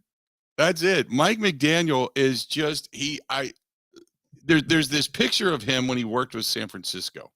And it's his media guide picture. And the hair's a little disheveled. He's wearing the red shirt. The beard's a little thicker. He's like got this sheepish grin. And he looks like he just came out of his mom's basement after like a 48-hour gaming marathon on Xbox. And he's going to take his glasses off and rub his eyes and go, oh, man, what day is it? That's what he looks like. He's just a dude, man. Just a nerdy looking little dude.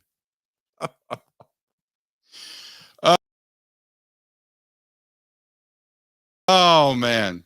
By the way, isn't it baffling that while Goody does his best to acquire and keep the very best talent, he gets blasted by the fans for any mistake, yet LaFleur is given a free pass for acquiring totally unqualified, incompetent coordinators that derailed 2 seasons in a row.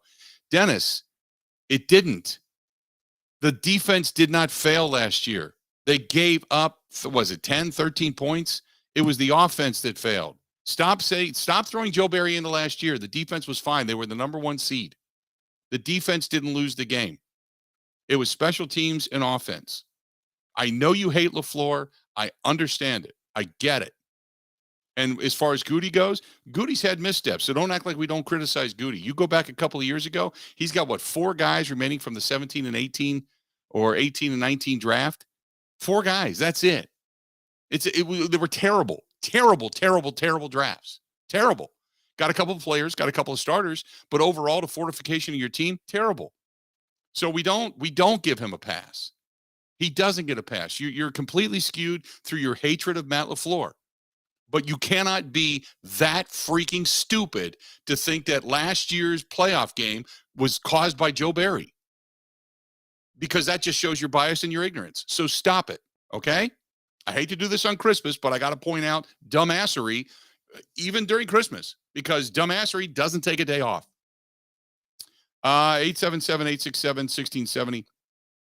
Gary says Mike McDaniel coached circles around the Packers staff every playoff game that they played against the 49ers. I don't know if it was all Mike McDaniel. I would probably say that Shanahan had something to do with it. Could we not agree on that? Sure we could. But I will say that the 49ers have been well coached pretty much every time they have faced the Green Bay Packers except once. And last year, I give them all the credit in the world because they saw what we all saw, and they saw the head coach ignore it. So, Dennis, I will agree with you in that concept where you want to hate LaFleur, that's fine. Don't hate on Joe Barry for last year because he had nothing to do with the way that season ended. That defense played well. It was special teams and offense that stunk. I mean, stunk. 877-867-1670. 877-867-1670. Let's go to Tyler listening to us in Buffalo. Tyler, how you doing, man? What's going on? Doing good, Bill. How's it going? I'm doing great today. What's on your mind? Oh, I think I got 2 things. In Buffalo, they call Coach McDaniel, they call him Coach Skateboard because he looks like one of those hipster skateboard Right. ones. Yeah. And then secondly, I think the only way the offense can do anything is you got to get the run game going, the Aaron Jones and the pin and pull runs, get them on the outside, get them tired.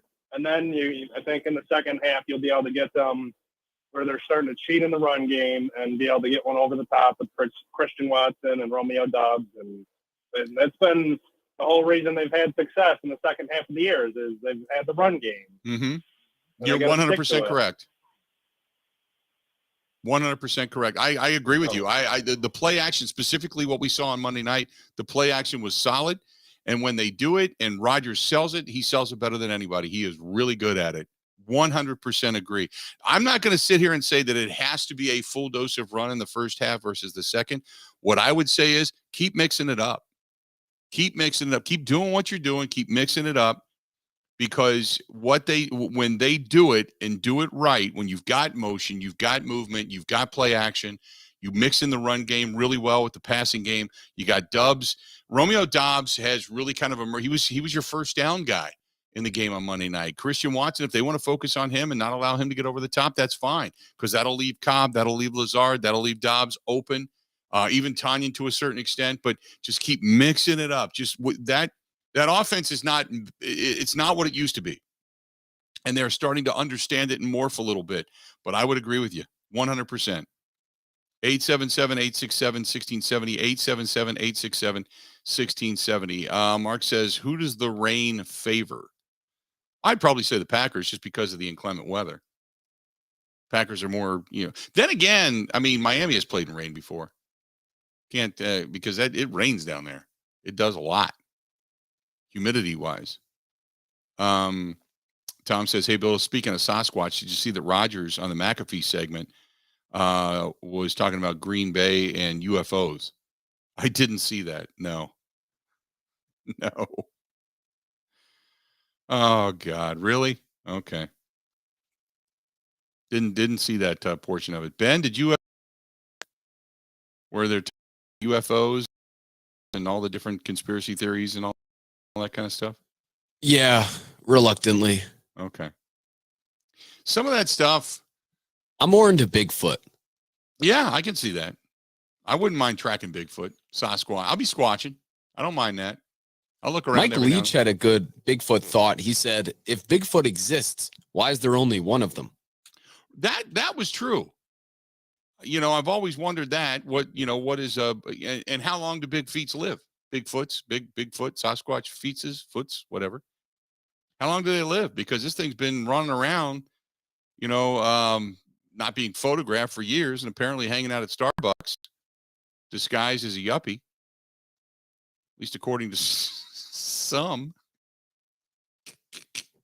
in Kentucky. That's hilarious. 877-867-1670. Let's do this. We'll take a quick break. We'll come back. We got more to come right after this. Covering Wisconsin sports like a blanket. This is the Bill Michaels Show on the Wisconsin Sports Zone Radio Network. Ho, ho, ho. I need a window. Baby, it's cold outside. So where do I go? Ho, ho. Come on, Santa. Go to Pella Windows and Doors of Wisconsin. Now is the time to replace your leaky windows and doors. You and Mrs. Claus can get your new windows while putting no money down, no payments, and no interest for up to 24 months. Unwrap this gift now, but pay for it 2 years later. More jingle that stays in my pocket. That's right, Santa. Plus, our elves install year-round and in as little as 1 day. Pella offers lines in luxurious wood to fiberglass and vinyl. Why not make a New Year's resolution today? That's the spirit, Santa. Hella no, pay later. Absolutely. Put no money down, no payments, and no interest for up to 24 months. But you have to hurry. Offer ends December 31st. Schedule your free consultation today at PellaWI.com. License for details.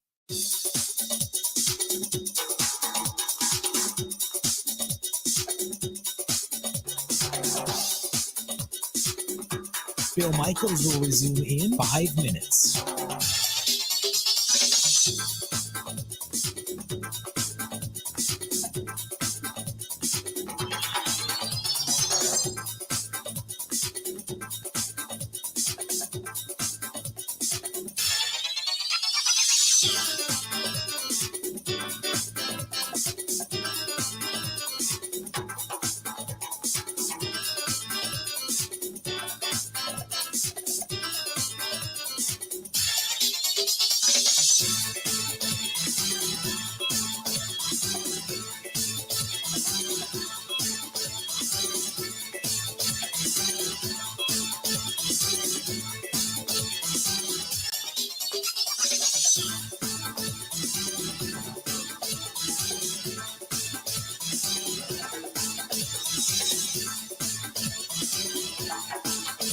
Bill Michaels will resume in 4 minutes.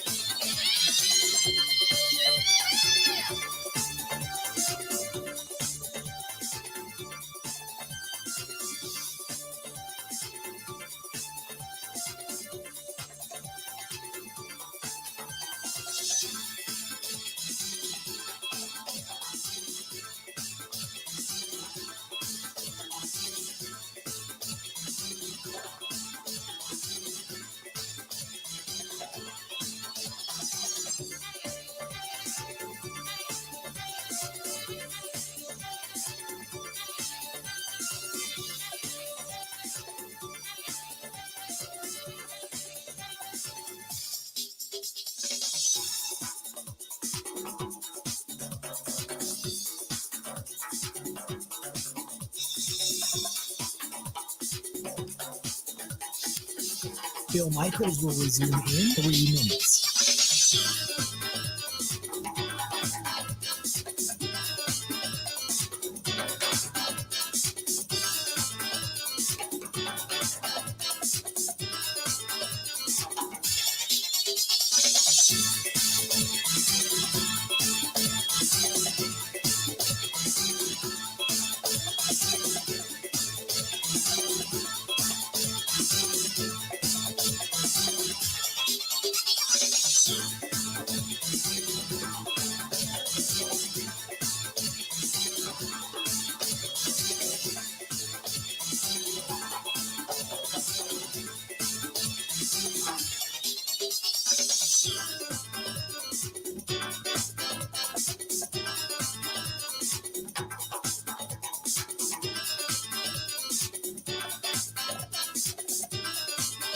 Bill Michaels will resume in 2 minutes.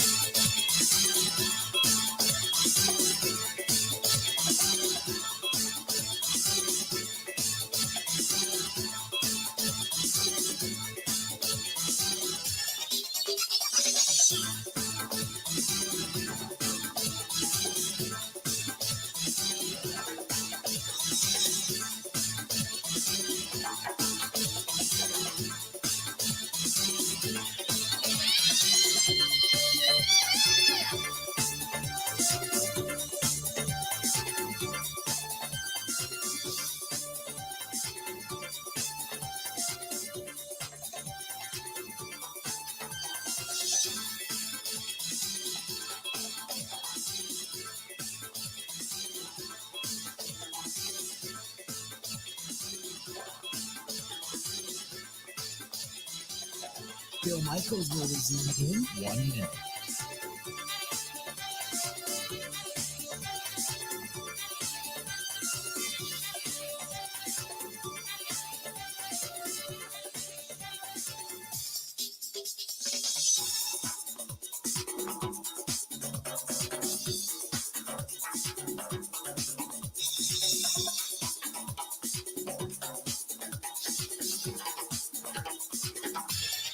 Bill Michaels will resume in 30 seconds.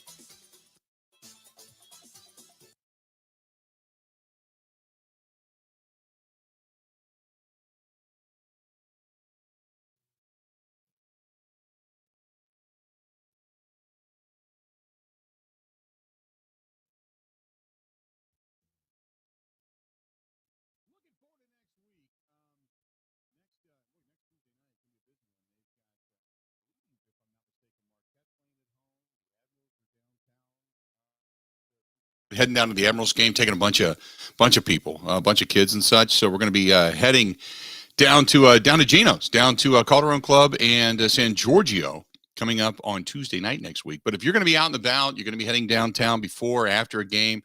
I know that some people were at TSO last night, which was a brutal night to go out. But, man, if you had tickets, you didn't want to give those up because Trans-Siberian Orchestra is fantastic. Had a few friends stopped over and went to Calderon Club last night as well. Fun time, as always, but great people and even better food. I mean, the food is fantastic. Best Italian food you're ever going to eat. And that is San Giorgio, which is the Napolitana Pizzeria, Calderon Club on the corner, right across the street from the Hyatt.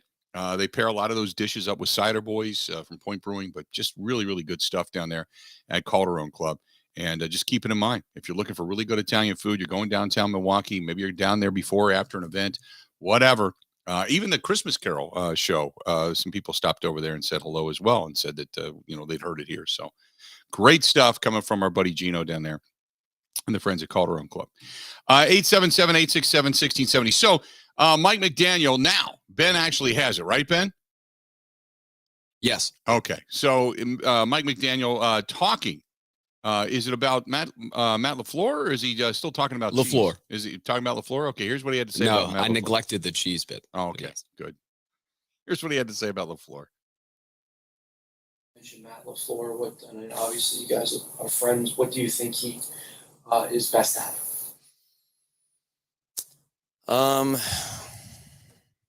Styling his hair. It's really good. He's brushing his teeth too. He's got very, very white teeth. All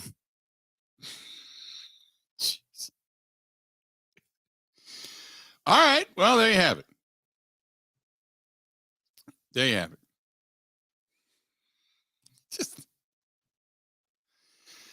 Oh my goodness. This is where we've gone. Merry Christmas.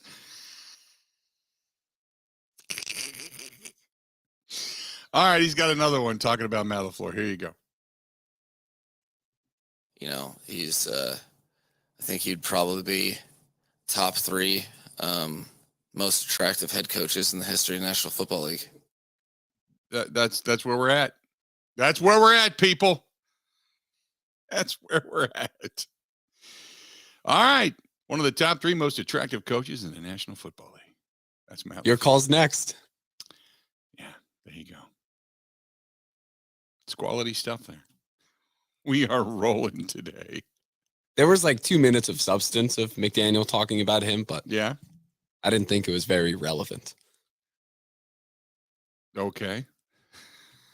Just it was like he went through adversity. Right, He's a good coach, but he's attractive. Yeah, he's the last part is he's a good-looking dude. There you go. That's what we got.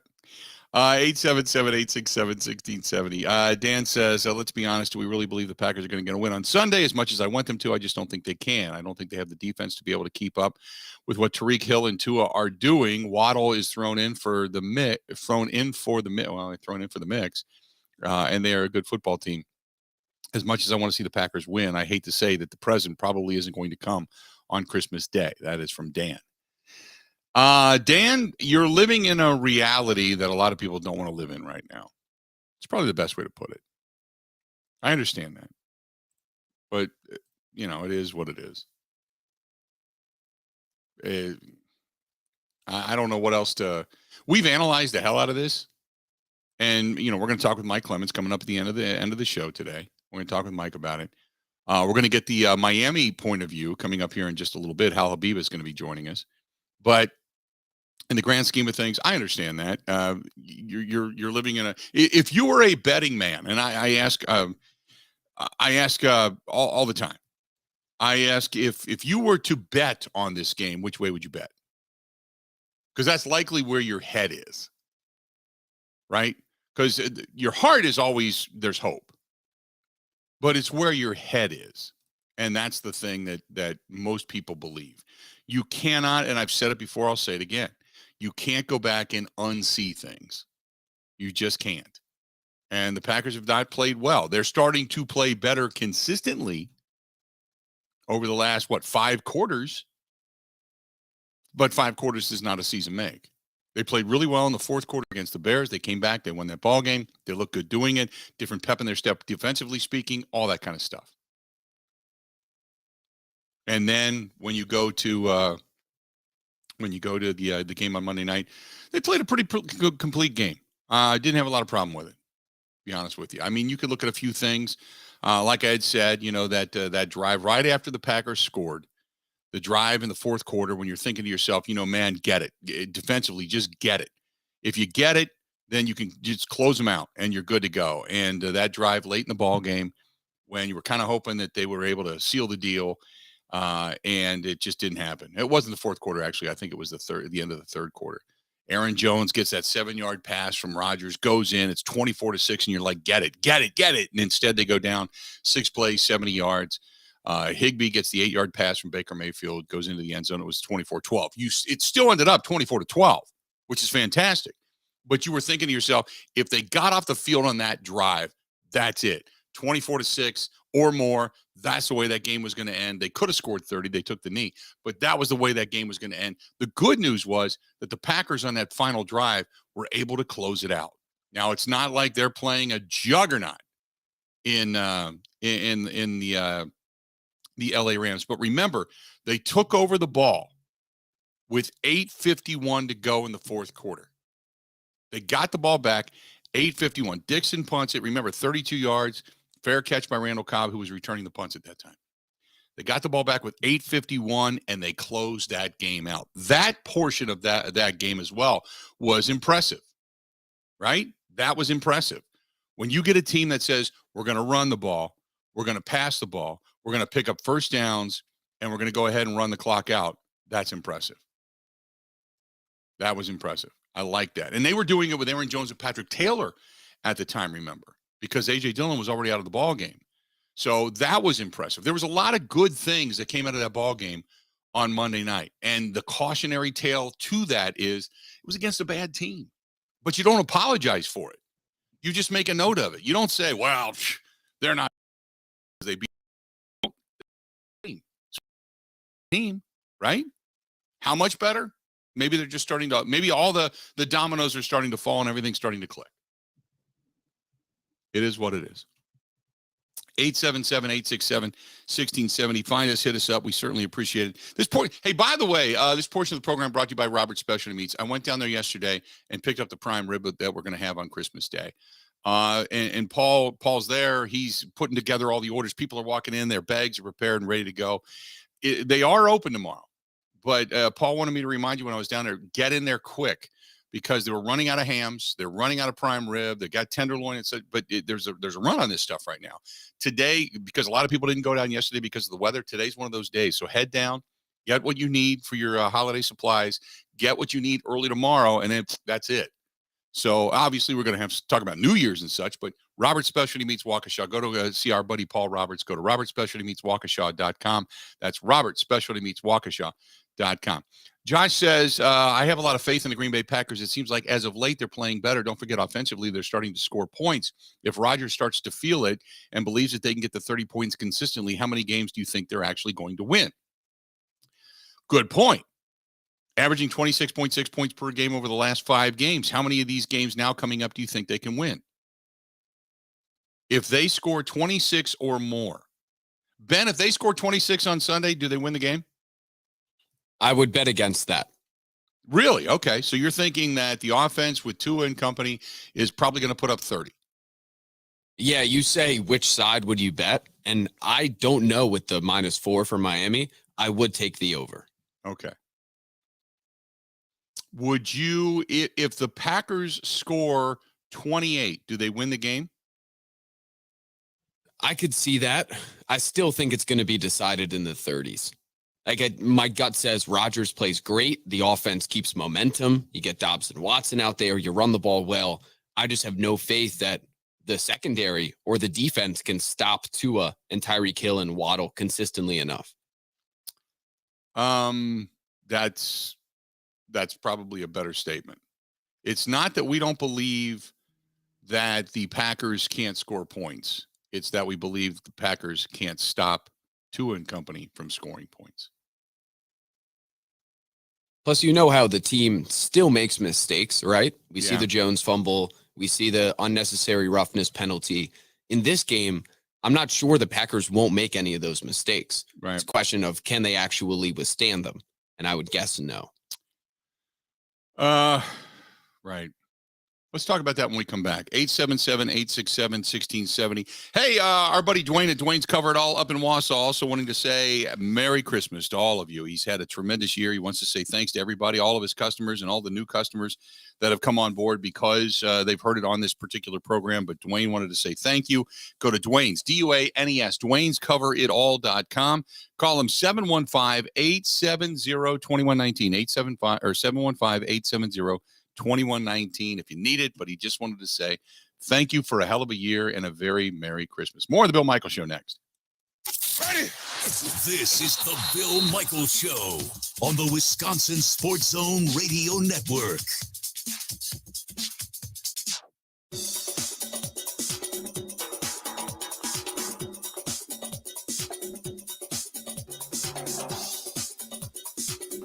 Bill Michaels will resume in 3 minutes.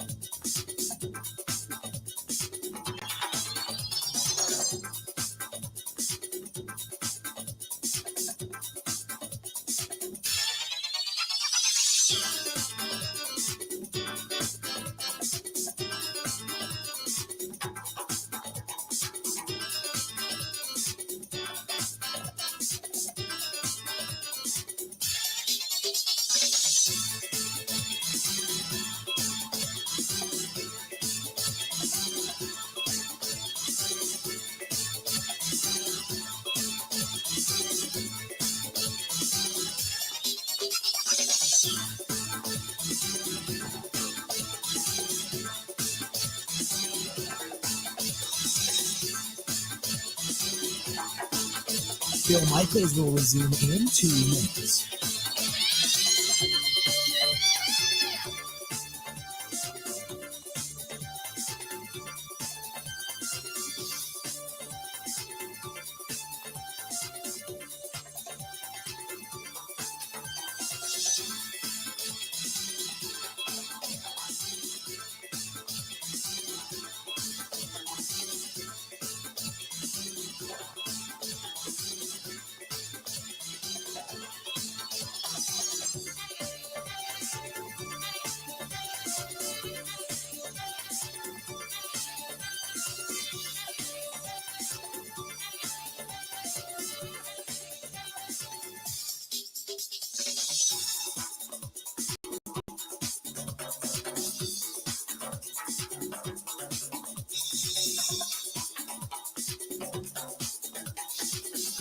Bill Michaels will resume in 1 minute.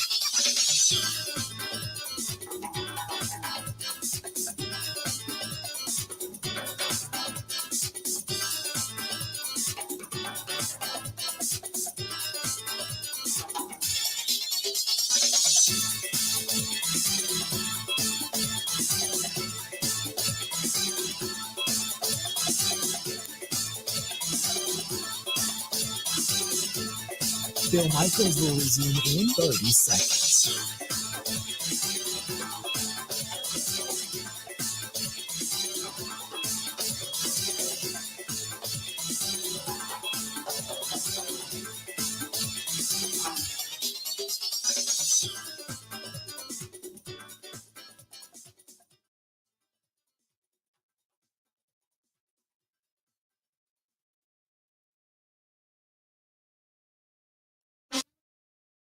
Now, in Green Bay, here's Mike Clemens. The Packers have practice today installing the game plan for their trip to face the Dolphins. Wide receiver Sammy Watkins is now back with the Baltimore Ravens after he was waived by the Packers on Monday. After reviewing the game film, Packers safety Adrian Amos says the key to holding the Rams is just 156 yards total offense was Green Bay's defensive line and the linebackers. I think our front did a great job. They had a great game. Our front seven, they controlled it. They weren't able to run the ball. A couple plays here and there, but when the front do that job and dominate up there, then it makes the game a lot more fun for the back end. Packers head coach Matt LaFleur. LA has had a rash of injuries up front, so it was a favorable matchup, I would say, for our guys, and that's what you got to do.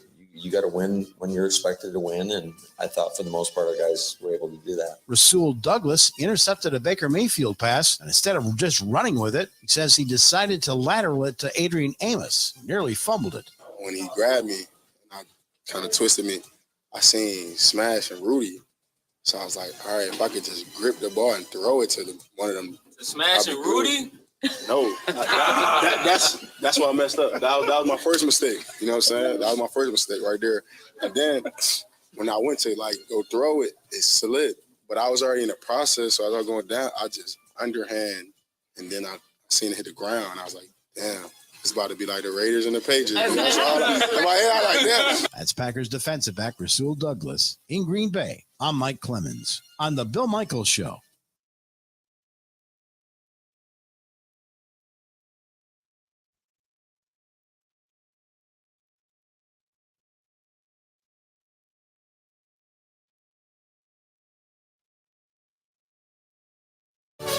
Welcome back to the program. If you are heading out, grandma's house, over the river, through the woods, whatever it happens to be, if you're heading to a house party or you're going there to your relatives or whatever, don't show up empty-handed.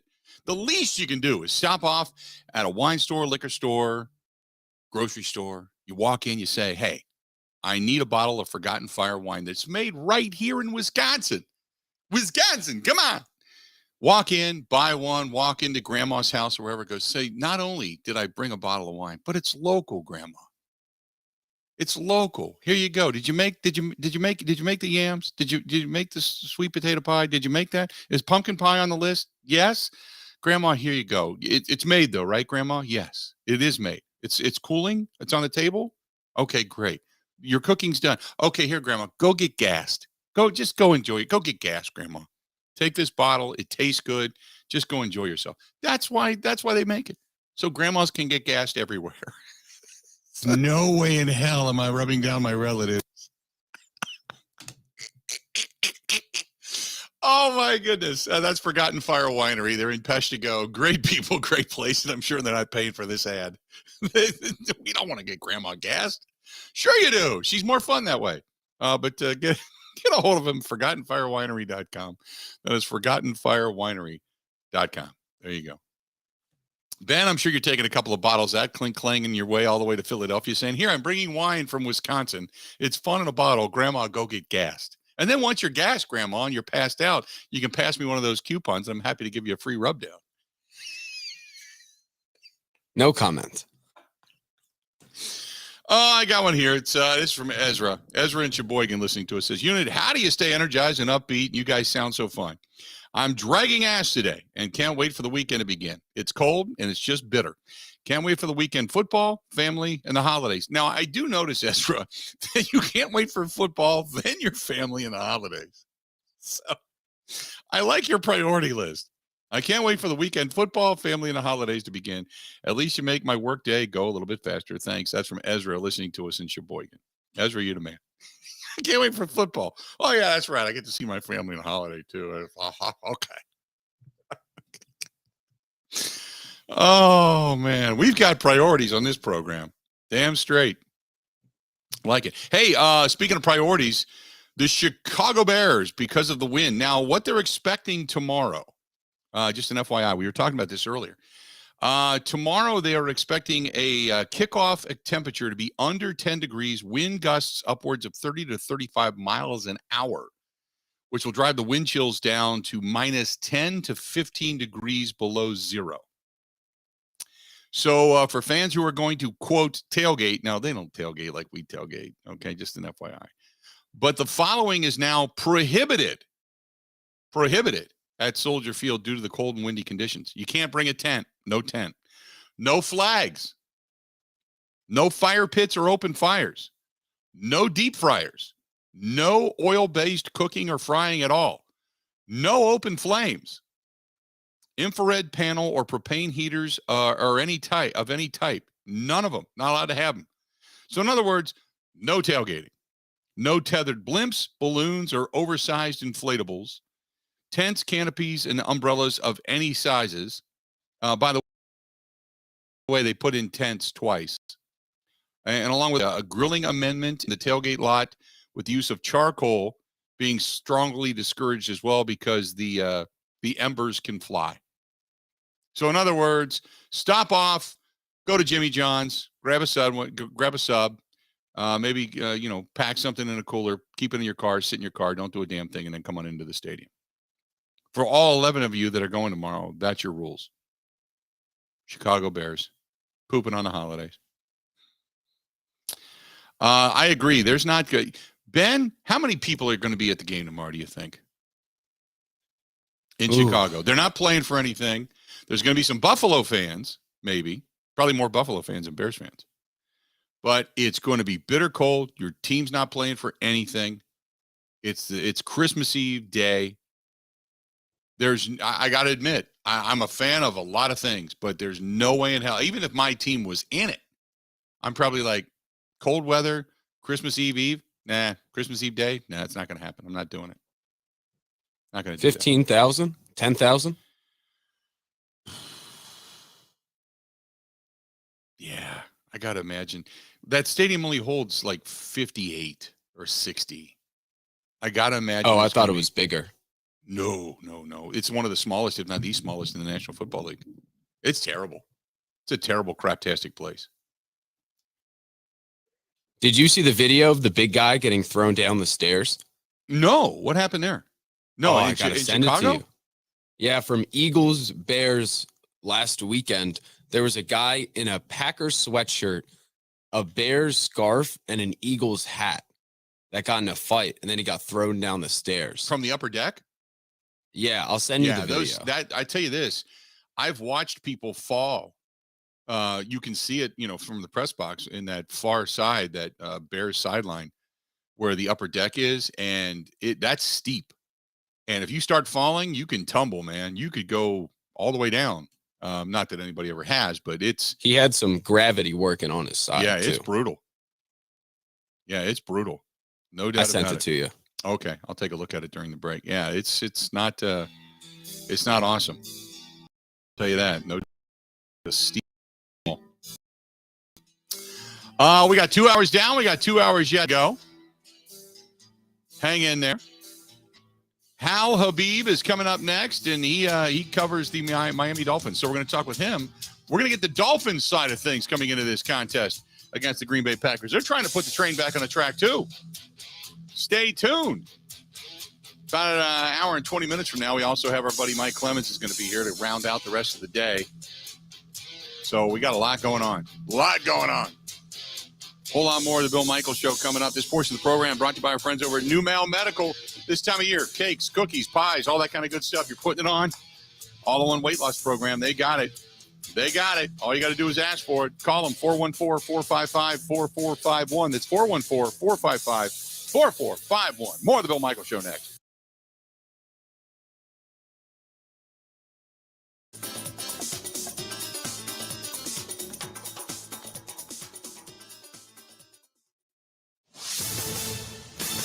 This is a Wisconsin Sports Zone update. Well, the Packers have locked in Elton Jenkins for the long term. Reported this morning that the Pro Bowl guard had agreed to a 4-year, $68 million extension with the team.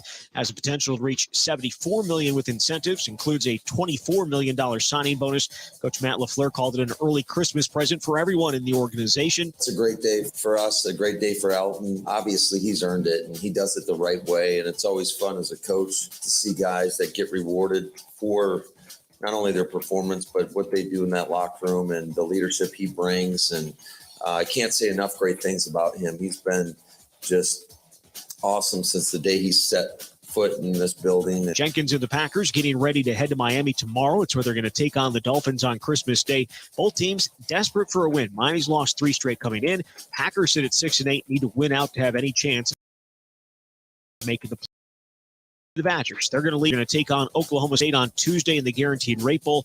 Remains to be seen who's going to start at quarterback for the Badgers. It's either going to be senior Chase Wolf or freshman Miles Burkett.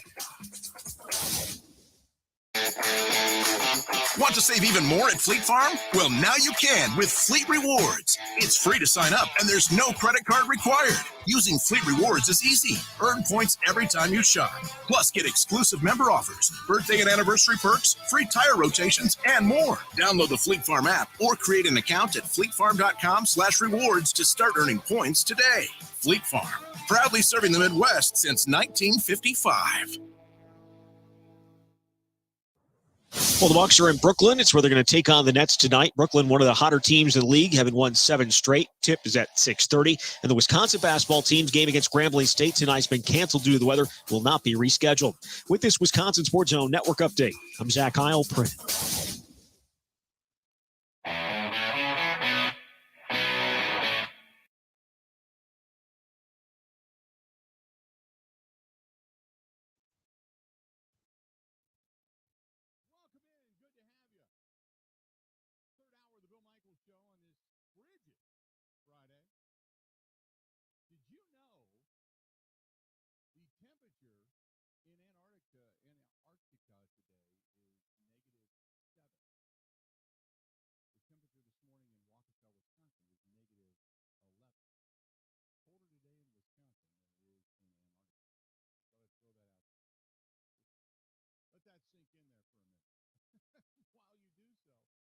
Let's bring in Hal Habib. He is with the Palm Beach Post, been covering the Dolphins for a long, long time to get their perspective on this contest coming up. Hal, how you doing today, man?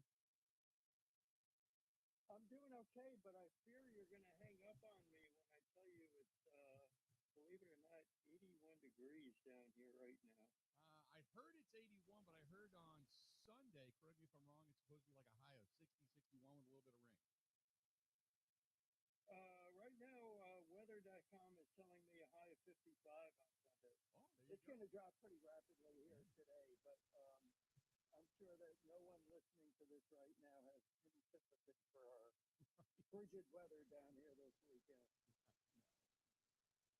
Well, you know, it's going to be a little more Packer weather than it will be Dolphin weather. Does that affect the team at all, do you think? Or do you think after last week when it looked like Tariq Hill was Ralphie's brother on his Christmas story, all bundled up, running around up in the stadium there, that they're just glad to be back home and anything above freezing? Yeah, it's funny because last week, you know, before the Buffalo game, all those players were getting just hammered with questions about the snow and, you know, the conditions that we were going to face in Buffalo. And believe me, it was kind of brutal up there. But just for laughs, when I saw the forecast for this Sunday, I asked Raheem Mostert, you know, are you ready for the cold weather at Hard Rock this Sunday? And he kind of chuckled. I think it's actually going to be one of the colder home games in Dolphin history, but I don't think it's going to have any impact on the game at all, really. I think the Packers, the last time they saw Raheem Mostert, I think he's still actually running on them, if I'm not mistaken, over 200 yards, 200 yards in a postseason contest in an NFC Championship game there in San Francisco. So the Packers are probably having a few weather-related nightmares, and in addition to that, some Raheem Mostert nightmares. So I get you.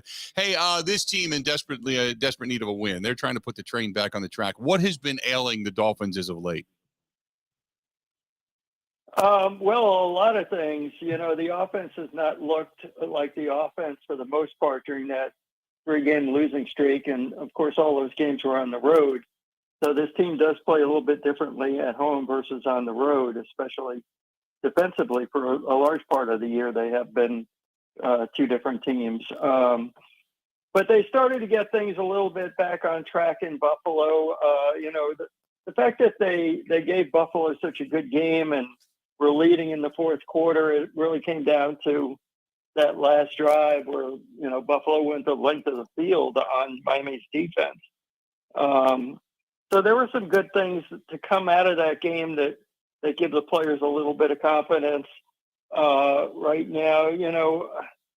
I think it really comes down to the fact that for the most part of the season, this team has been able to put a lot of points on the board.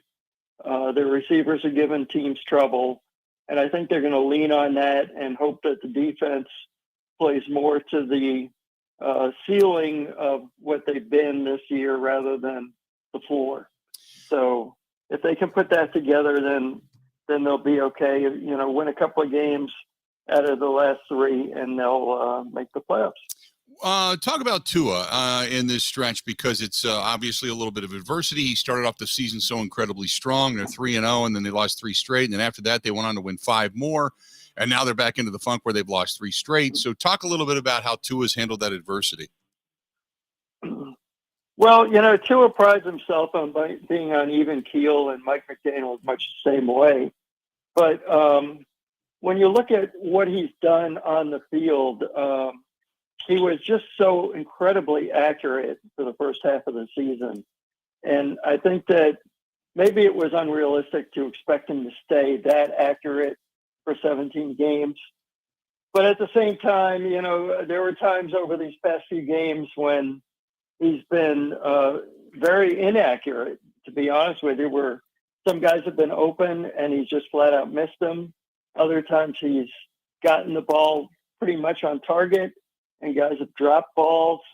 So there's been sort of a little bit of a disconnect there. And just in general, they haven't had that spark in the passing attack over these past few games that they had early on. The one thing that saved them, though, in Buffalo is that the run game started to really come alive. Yeah, I was going to talk about the run game a little bit. How much of a balance do they need? I mean, obviously with Waddle and Tyreek Hill, and they've got a tremendous, a couple of weapons. But talk about the offensive line and the run game and how, because the Packers, where they have lost is basically, in my opinion, been in the trenches. You can talk about all the different stuff with bad tackling and such, but when they've lost games, they pretty much lost in the trenches. Well, Miami put a lot of attention toward the offensive line. It seems like it's been decades that they've always been trying to address the line. And, they spent a lot of money signing left tackle Teron Armstead. And it paid off because even though Teron actually is dealing with 3 different injuries right now, he was just named to the Pro Bowl. So that really says something about not only his play, but his leadership and the impact he's had on the other 4 guys on the line. So their offensive line not only has done pretty well compared especially to last year, but they opened up some big holes up the middle for Mostert in Buffalo, which is a pretty good defense, really. The running backs for Miami were having a lot of really good success with some of the cutback runs up the middle, and that would be something that I'm sure the Packers have taken notice of, and they're probably scheming right now to try to cut that off. But yeah, overall they've done better in run blocking. They've done pretty decent in pass protection as well. Connor Williams is playing his first year at center, and he's done very well. And then at guard, Rob Hunt is one of the better guards in the league. So that's a pretty good nucleus right there to build on. You know, you bring up the fact that their defense has played better at home. At home, I just doing the quick math, they're averaging 15.3 points per game given up, defensively speaking. On the road, 31.5, defensively speaking. What's the difference? Because that's drastic. It is drastic. I believe it's still the biggest discrepancy in the league, really. One thing that we all keep coming down to, coming back to rather down here, is the fact that this defense can't get off the field. Their third down defense is terrible. And, the Bills showed that on their last drive. Pretty much every team has been showing that against Miami, where they get into third and anything. And next thing you know, the guys are picking up the chains and moving them 10, 15 yards downfield. So, we talked to Josh Boyer, the defensive coordinator, just yesterday, and that was one of the first things he brought up, which seems like was one of the first things he brought up last week and the week before that and the week before that. So that would definitely be one thing to look for. Yeah, it's dramatically different. And I when you said that, I thought, well, let me take a look real quick. And as we're sitting here and I'm just kind of doing quick math, it's like, wow, that is a huge discrepancy. So, and usually, granted, you'll give up a little bit more at home, but not, over 15 points per game difference wise. And now the Packers, this is where the rubber meets the road, because the Packers over the last 5 games averaging 26.6 points per game, where up until that, the first 9 games, they were averaging 18.3. So all of a sudden the Packers have the offense rolling, and they're going to meet a team at home that has only given up 15.3 points per game. So something's got to give in this contest. Yeah, it does. And, I can tell you from talking to several of the Dolphin players that, they have a tremendous amount of respect for Aaron Rodgers and what he can do. This is almost certainly going to be the last time Rodgers plays against Miami. And that's something that, actually a lot of players are looking forward to. They have not tried to hide the respect and admiration they have for Rodgers, including fullback Alec Ingold, who, grew up just a few minutes from Lambeau. He admitted to me that in his time he has owned several cheese heads. So he's very much looking forward to this one. Yeah, I was going to say, we don't think it's Aaron Rodgers really hasn't taken this could possibly be my last game at all of these different places type of tour. I know that some fans asked about it when he played down in Chicago, and he just said, we'll see whether it's here or with another team. I mean, it which led everybody to believe he's coming back, but he just doesn't know if he's going to be in Green Bay. But it was interesting because we really that's not been a story that we focused on, because the assumption is he's got close to 59 million reasons to come back next year. You know what I mean? Yeah. And, I'm not one of those guys who is quick to write off anybody. I'm sure you remember like 10 years ago, everybody was saying Tom Brady is done or almost done and, in decline and all of that nonsense. And I'm really uncomfortable when people on the outside try to say, oh, this guy should wrap it up or that guy should, retire or go into the booth or whatever. These guys devote a great portion of their lives toward playing the game they love. And, I think to a large extent, it really needs to be up to them when they want to give it up, unless, of course, the coach taps them on the shoulder and says, we got to move on. But it really should be Aaron's call. It should be Tom Brady's call, Gronkowski, all those guys. They've earned the right to say, this is when I want to leave. Yeah, no doubt. And with a lot of these guys, they're so good that they believe they still have more in them, which I firmly believe Tom Brady is kind of thinking whether or not he wants to come back. What is ginormous? But what is this it for him, or do you think that there could possibly be another year where he says, no, it was such a horrific proof to everybody that I can go out close to being on top, because this year was more of an apparition? It's an interesting thing because it's such a tough call. I could see where Tom has a tremendous amount of pride and wants to go out on top, who doesn't. At the same time, I can't help but think that this has been just such a trying year for him, not only professionally, but personally, as we all know. At times it's almost, I don't know if I want to say painful, but when you watch some of the Buccaneers games where you're in the fourth quarter and they have 3 points, you're wondering, is this really a Tom Brady offense? And when I look at his face, I see some frustration for sure. And I don't know, does that make him want to say, hey, I've done enough, let me get out of here? Or does it make him want to say, this isn't me, I'm going to come back, who knows where, and turn this thing around? Mm-hmm. No, I understand. I go back to a conversation I had years ago that basically said, when you talk about some of the greatest of the greats to ever play the game, they constantly believe they can still play at a high level, and it's almost like you have to rip the ball out of their hands to say, okay, enough. Very few guys get to walk off the field with the trophy hoisted high, and the ones that have done it at such an incredibly high level for such a long period of time, that's the way they want to go out.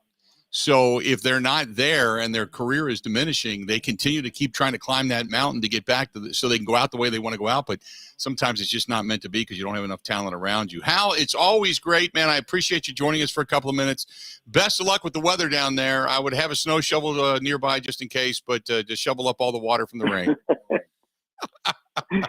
Great talking with you. Thanks so much. All right, buddy. Talk to you later. There you go. Hal Habib joining us for a couple of minutes. He's been covering the Dolphins for close to 40 years for the Palm Beach Post down there.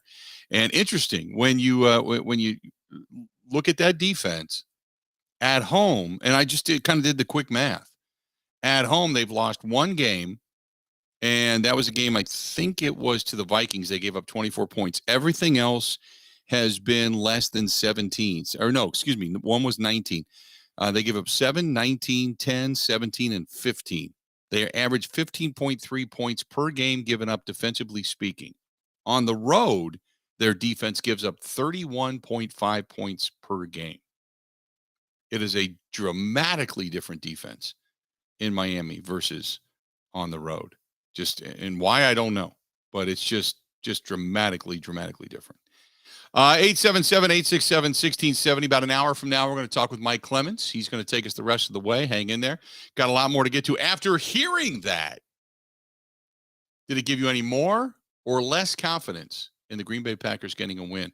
And also, we are now fully, invested in bowl season. And obviously, you got games today. And in case you didn't know, we were talking about a little bit earlier, the Radiance Bowl, the Independence Bowl. Louisiana and Houston, that kicks off a little bit later on this afternoon. 19 degrees in Shreveport, Louisiana. Wake Forest in Missouri in the Union Home Mortgage Gasparilla Bowl. Raymond James Stadium, that's in Tampa, where it's 50 degrees today. You got all of that going on. And then when you get into the rest of the weekend, you got even more scores and schedules and all that kind of craziness happening. Tomorrow, you've got the Easy Post Hawaii Bowl, where it's going to be 81 there. That's nice. The Quick Lane Bowl tomorrow. Or no, that's on Monday, actually. That's going to be at Ford Field. So that's not going to come into play. And then Tuesday, December 27th, 9:15 p.m. Central Time at Chase Field in Arizona, you got Wisconsin and Oklahoma getting after it. But you got a whole slew of bowls that day as well. And then it really kind of cranks up all the way going into the 30th and the 31st and getting into the Final Four, so to speak. So we got a lot of bowl games to get to, too. So let's do this. Stay tuned. Well, we're going to take a quick break. Come back. More of the Bill Michaels Show next. This is the Bill Michaels Show on the Wisconsin Sports Zone Radio Network. Ho, ho, ho, I need a window. Baby, it's cold outside. So where do I go?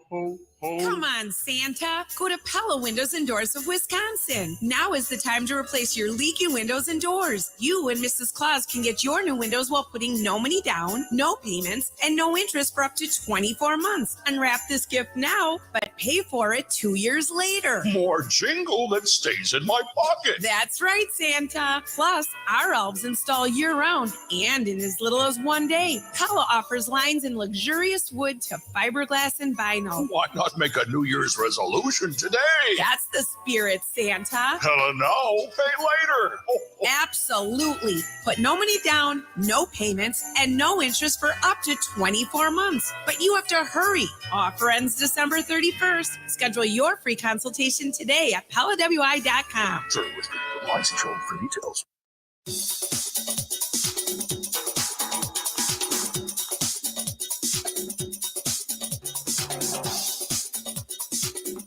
Bill Michaels will resume in 3 minutes.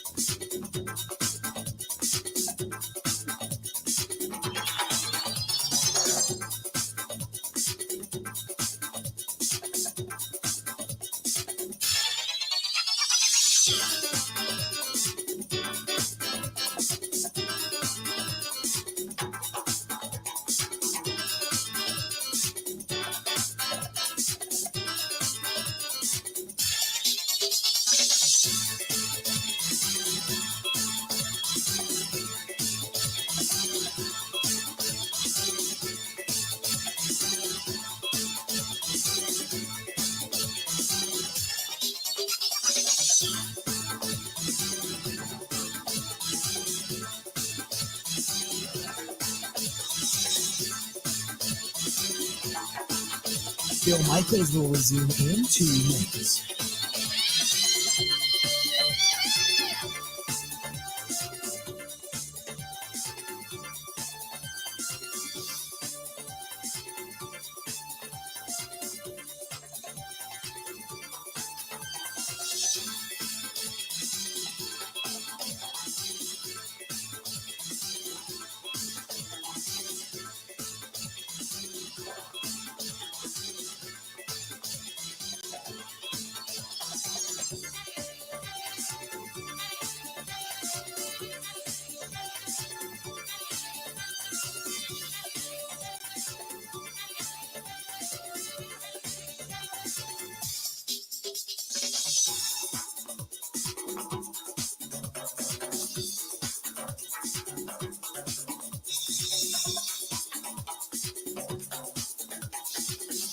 Bill Michaels will resume in 1 minute.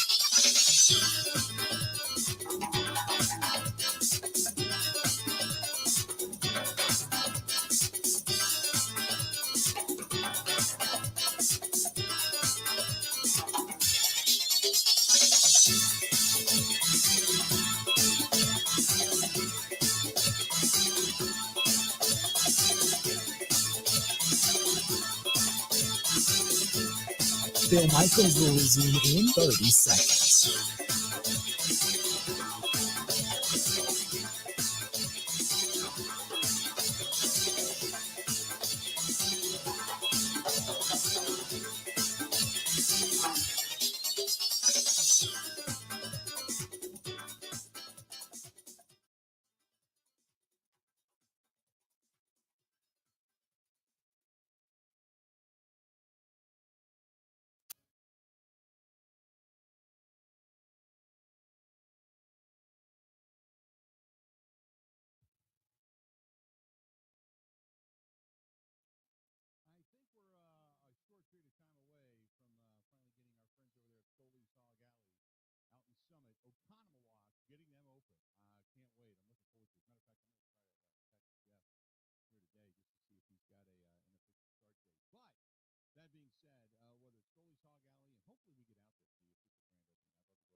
On behalf of the Bill Michaels Show, and we hope that you continue to support a lot of the local businesses that we talk about. So we certainly appreciate it.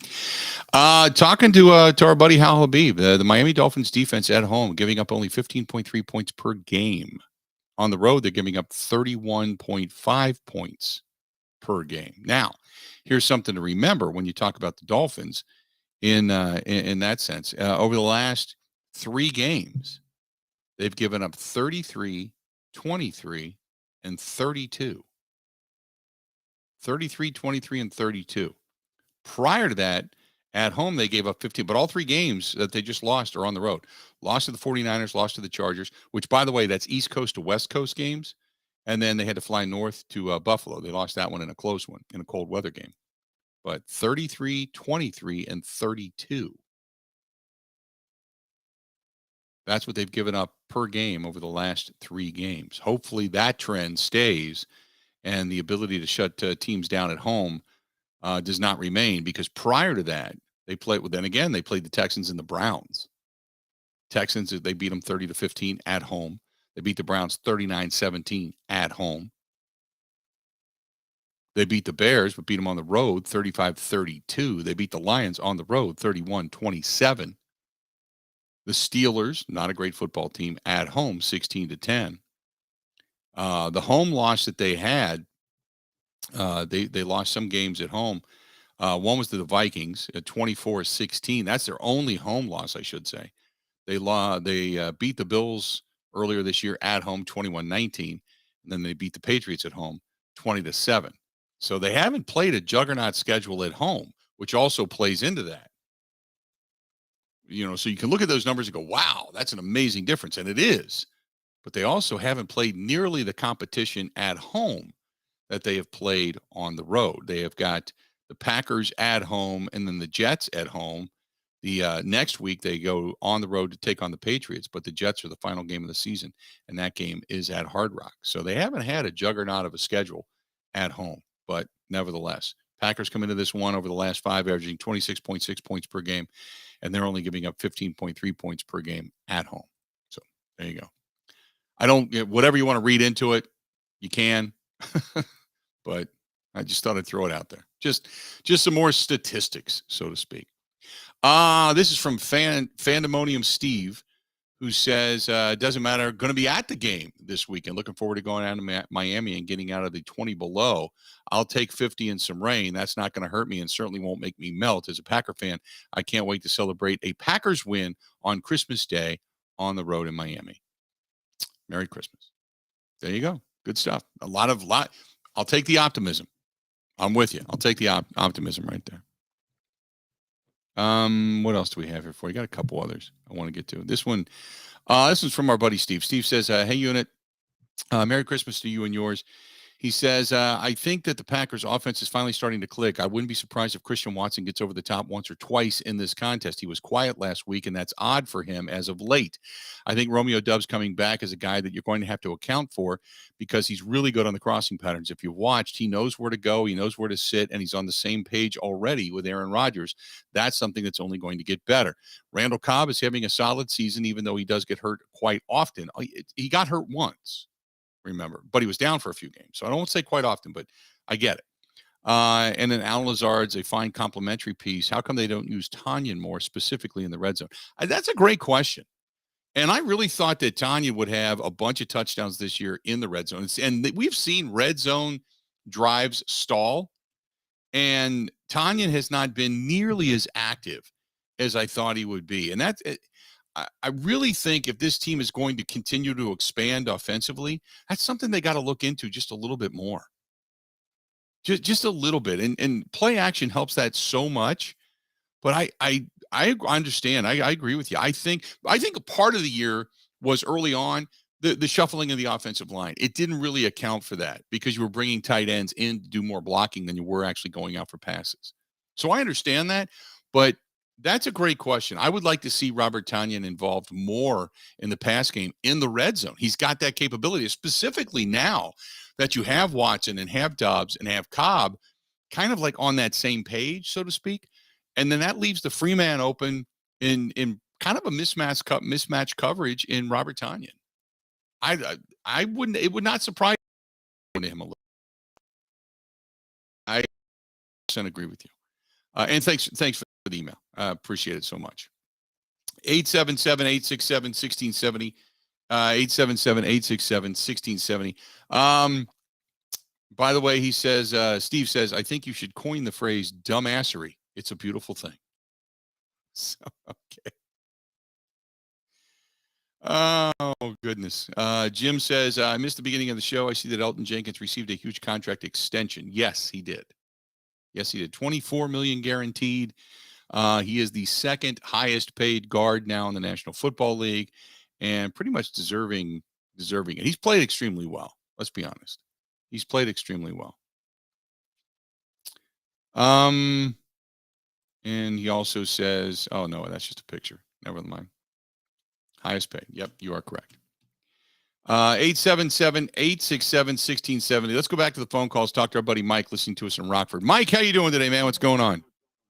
Hey, Merry Christmas, Bill. How you doing? You too. We're doing great today. What's on your mind?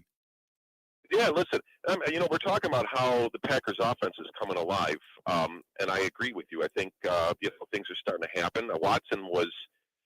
I think they covered him pretty well in the game. The Rams did. They were looking at him as a viable threat. I don't really know too much about Miami's defense, but what scares me in this game isn't what the Packers could do offensively. It's what Miami offensively could do to the Packers defense. They have some high-speed, high-power playmakers in it, and if I'm just afraid if it gets into a shootout, I don't think the Packers are going to have the capability to keep up with the Dolphins. That's the only thing that scares me. And again, any given week, any team can win. And Bill, listen, I'm a Packers fan to the core, but I also am a realist.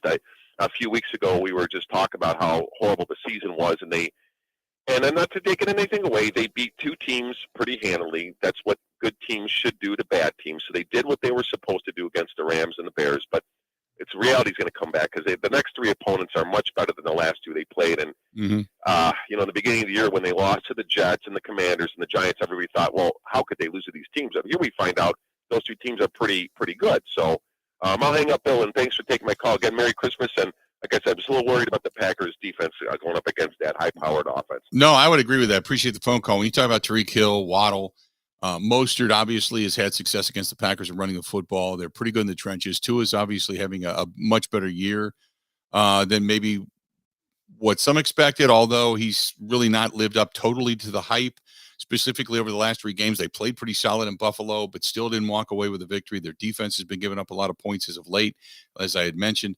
It's just whether or not they kind of pull it all back together. And one of the things that, and this is a point from Ben, who just wrote us and said, hey, don't forget that Tua has not had three great games in a row now. And the fact that the offense has not been able to sustain the defense so consistently, that's another reason the defense is on the field more often. Yeah, but they lost that game. I don't even have it sitting in front of me anymore, to be honest with you. But they lost that game against the Bills. I think it was like 32-29. That was kind of a shootout game. They're up and down the field. But that Chargers game they lost, yeah, the offense didn't play well. As a matter of fact, no, I take that back. The 49ers and the Chargers, both games, I think they only scored 17 points in those games. If I'm not mistaken, I have to go back and look. But I think those two games, they only scored 17 points. You're right. The offense didn't really help the defense, and therefore the defense was on the field more. But that being said, I think between Tyreek Hill, Waddle, Mostert, they've got three really good weapons there, for lack of a better term. I think they have three. Oh, they have a fullback too. There you go. I was just going to say they actually Ben Kenny likes him because they've got a fullback back there. Tua is a mobile quarterback. He can run. He doesn't throw as good on the run, but he can run. And the fullback is from the state of Wisconsin. It's none other than Alec Ingold, which gets Ben Kenny's ears perking up. Right? Oh, Ben? he was so good at Wisconsin. He's not just a fullback, Bill. He's an athlete. Yep. He's got that athleticism. That's that key phrase that we love to use so much. You know what? I'm glad Alec Ingold's still in the league. That's all I care about. Whenever you see Wisconsin Badgers playing well in the league, that's all I care about. And the Watts have obviously risen the level of curiosity when it comes to defensive players that come out of the University of Wisconsin that have played under Jim Leonard. So both guys have done extremely well. Extremely well. Well, I'm just saying, JJ it's Watt was possible, earlier, but obviously, yeah. Go ahead. It's very possible to have an explosive offense with a fullback. No, I agree with that. If you've got a fullback that not only is a fullback but can do numerous things. I think I'll be honest, when you start talking about using a fullback, where you have to ask yourself, the question is, who is that fullback going to replace on the field at that particular point in time? Is he a blocking back and helping out the running back? Is he better than the tight end that you would be putting on the field? Is he better than another wide receiver you'd be putting on the field? What dynamic does a fullback bring? And that was the problem, the reason the fullback has kind of gone by the wayside, because the fullback being on the field at one point was nothing more than a blocker. And when the fullback was on the field, you knew you were going to run the football. So defenses would stack the box. And if you're then taking a wide receiver or a tight end off the field, if you're adding a fullback, and who's more of a dangerous weapon, a wide receiver and or tight end or a fullback? And that's the reason the fullback has kind of become the way of the dinosaur. They don't use them very much. That's the logic. I'm not saying it's right or wrong. I'm just saying that's the logic in that sense. But Alec Ingold hanging on down there in Miami as their fullback. The unrestricted free agent coming out of Las Vegas, Alec Ingold. The Raiders is where he was playing prior to that, right? Yep, that's correct. What I thought. Okay, there you go. 877-867-1670. Hit us up. A little late for the break. We got a lot more coming up right after this. Covering Wisconsin sports like a blanket. This is the Bill Michaels Show on the Wisconsin Sports Zone Radio Network.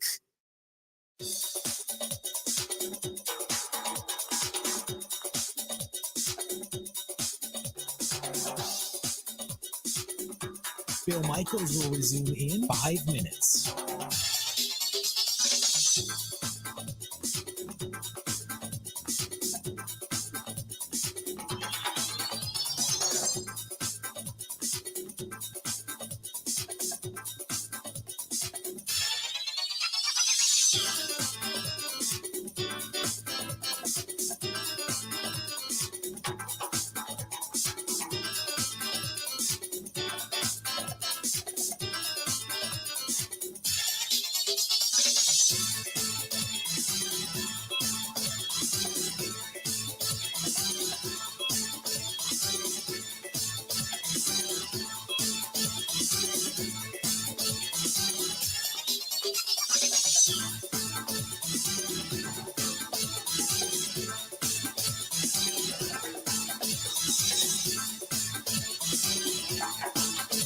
Bill Michaels will resume in 4 minutes.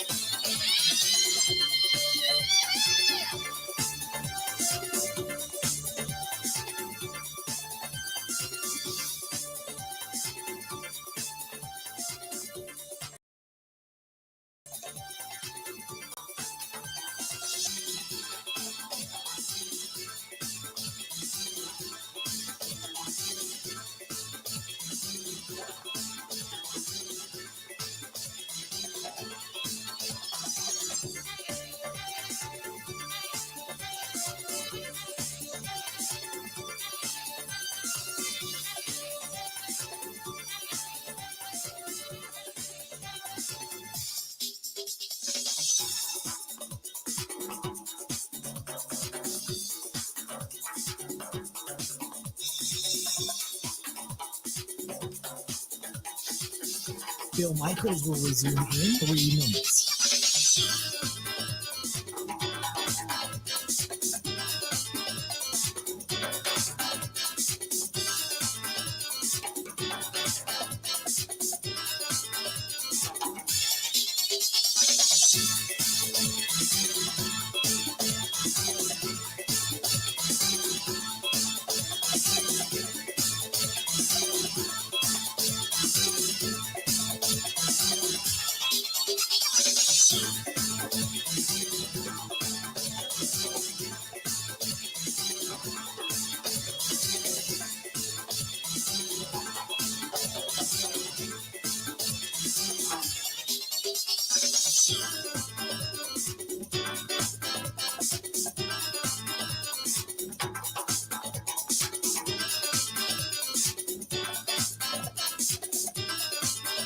Bill Michaels will resume in 2 minutes.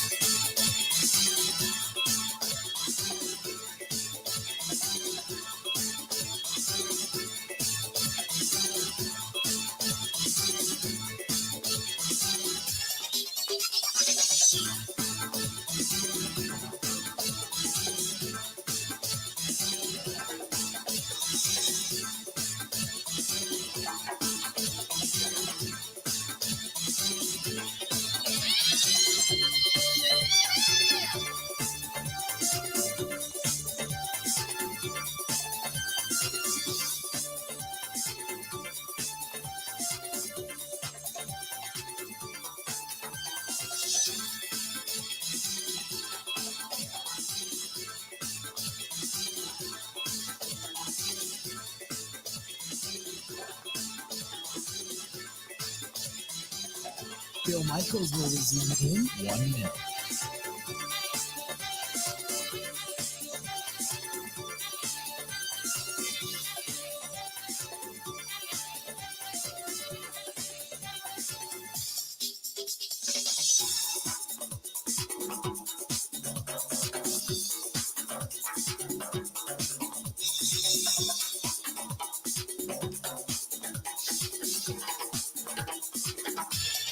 Bill Michaels will resume in 30 seconds.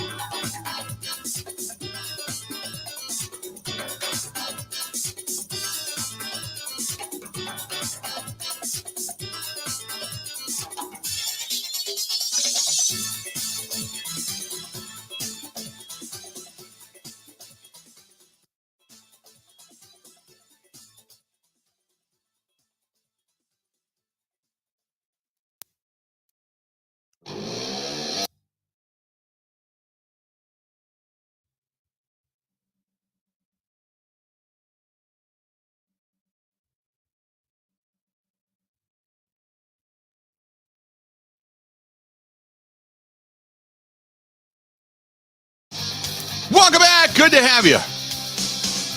Boondocks, barbecue, burgers, brews, good stuff, and really good menu coming up, too. Winter is comfort food. That's what it is.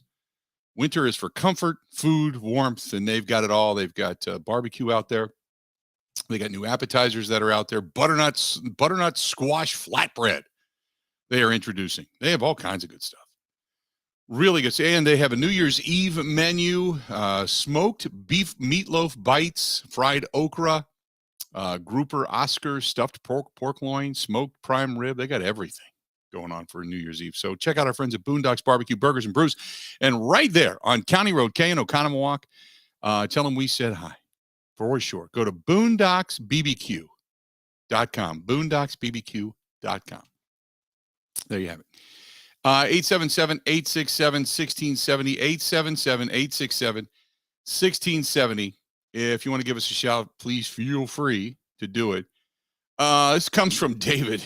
David says, listening to you in Sturgis, South Dakota. Was passing through, thought I'd see a few of the sites. Most of it out here is buried. I did see that. I don't know if you saw it. Now, we go out there for Sturgis every year, for the Sturgis Motorcycle Rally. We go out in the end of July and the beginning of August. And, you know, when we were out there, it was 107 degrees. It was 97 to 107 the 5 or 6 days we were out there. It was just stiflingly hot. But they also it's completely unprotected when it comes to the elements and such. I mean, the mountains, and if you get up into the mountainous areas like near Rushmore and such, it's beautiful, it's pretty, but it's mountainous. But like where the Full Throttle is and where Sturgis is, it's in the valley, and there's not a lot of mountainous area in front of it. It's just whatever comes whipping across the plains, it whips across the plains. They got like 9 feet of snow and 15 to 25-foot snow drifts. The only thing that was visible of the Full Throttle Saloon was the roof because the snow drifts were so high. It's like crazy. It's crazy out there. 877-867-1670. Let's get back to the phone calls. Let's go to Mike listening to us here in Jackson. Mike, how you doing today, man? What's going on? Bill, how you doing? I'm doing great. Thank you. You too. Hey, you know what? After the next commercial break, we do this every year. We got to play. I call up every year, and we always put it on the Christmas vacation scene where he says, "Hey, Griswold, where are you going to stick that big tree?" Right. And then he says, "Why don't you bend over?" And we got to throw that on for everyone, Bill. We do it every year. That scene is just. And he's like, "I wasn't talking to you." Right. Exactly. Anyways. He was talking to Elaine from Seinfeld, who plays the wife of the neighbor. Yeah. Exactly. Anyways, David at the left tackle spot.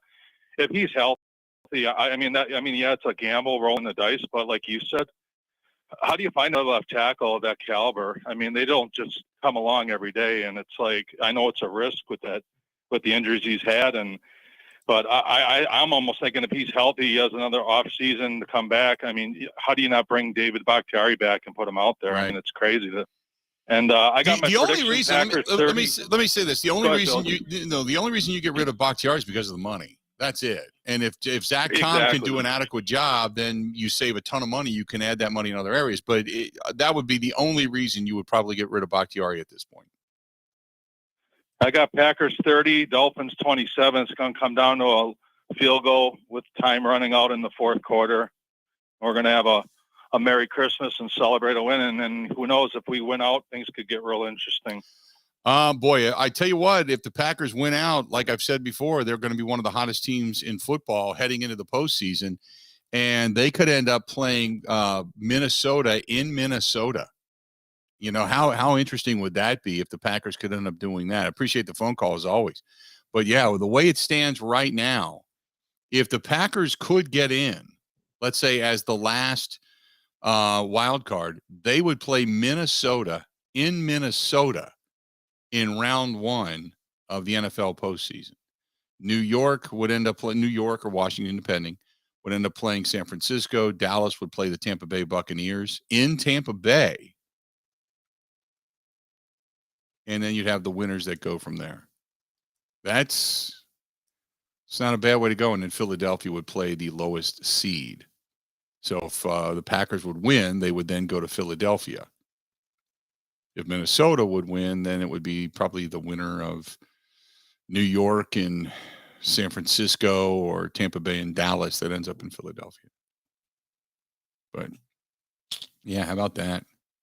So the Packers right now would have to go to Minnesota and win, go to Philadelphia and win. And then if that happened, they could either end up playing Dallas or San Francisco or even Tampa Bay on the road in one of those places to win an NFC championship game and ultimately go to a Super Bowl. I mean, it would be a murderer's row, no doubt.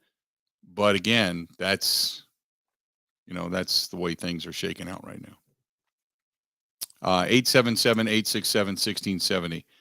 I'm sure, Ben, you wouldn't mind seeing Green Bay again go to Philadelphia to take on the Eagles in a I would be petrified in a divisional round game. I mean, I think the Packers would win the game, frankly. Really? It's Aaron Rodgers. See, that's what everybody says. It's like here comes the man. You know, it's been a bad year. He's coming off back-to-back MVP seasons. This has been a terrible season. And oh, by the way, they're getting hot at the right time. Holy crap. You know? And the Eagles wouldn't have played a game in, 3 weeks. Jalen Hurts might not have played in 6 weeks because he's down now and they might rest him.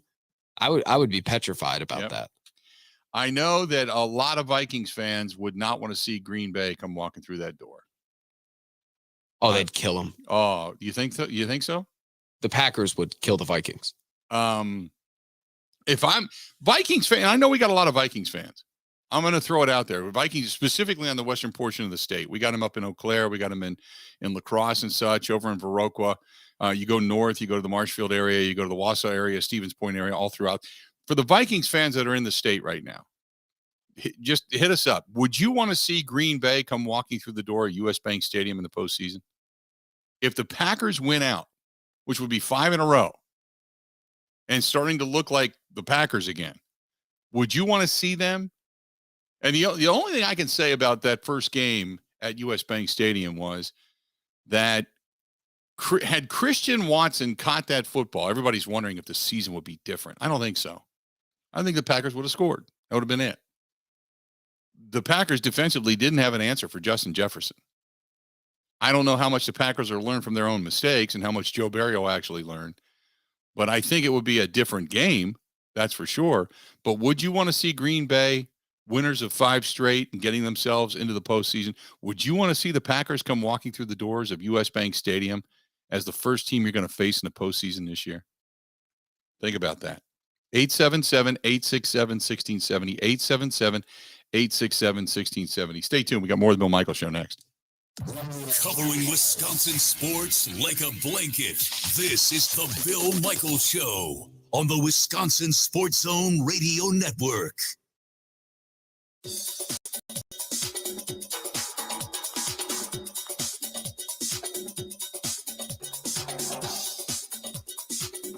Bill Michaels will resume in 3 minutes.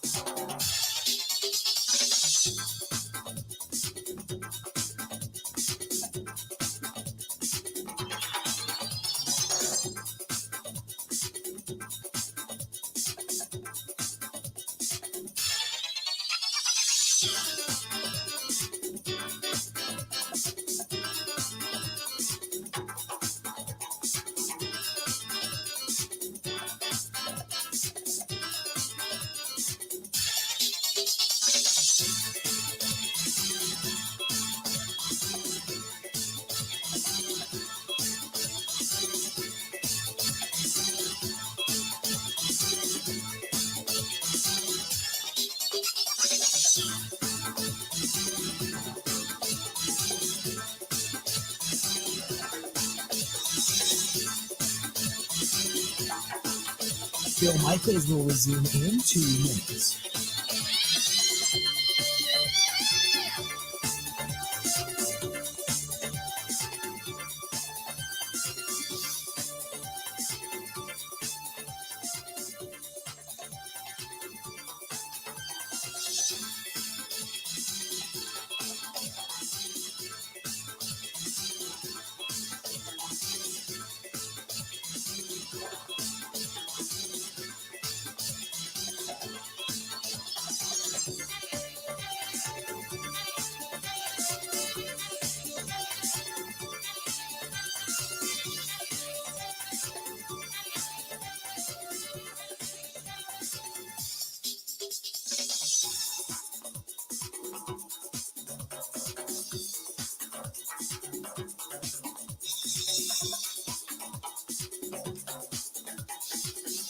Bill Michaels will resume in 1 minute.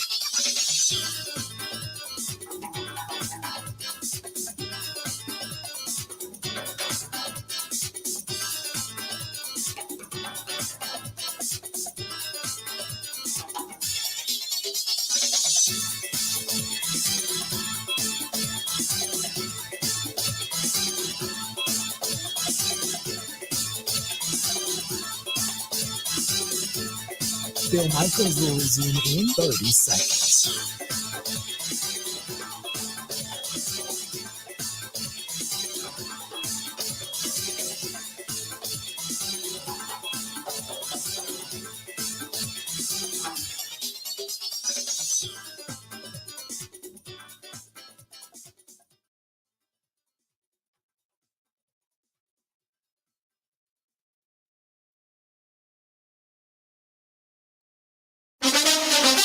Now, in Green Bay, here's Mike Clemens. It's the Packers and the Dolphins, Sunday at noon. Miami has 2 of the fastest receivers in the NFL, Tyreek Hill and first-round pick Jalen Waddle. Packers safety Adrian Amos says there's no one more explosive than Hill. I know my time playing, nobody has been faster than what Tyreek Hill is. And then you got Waddle, who's not too far behind in speed.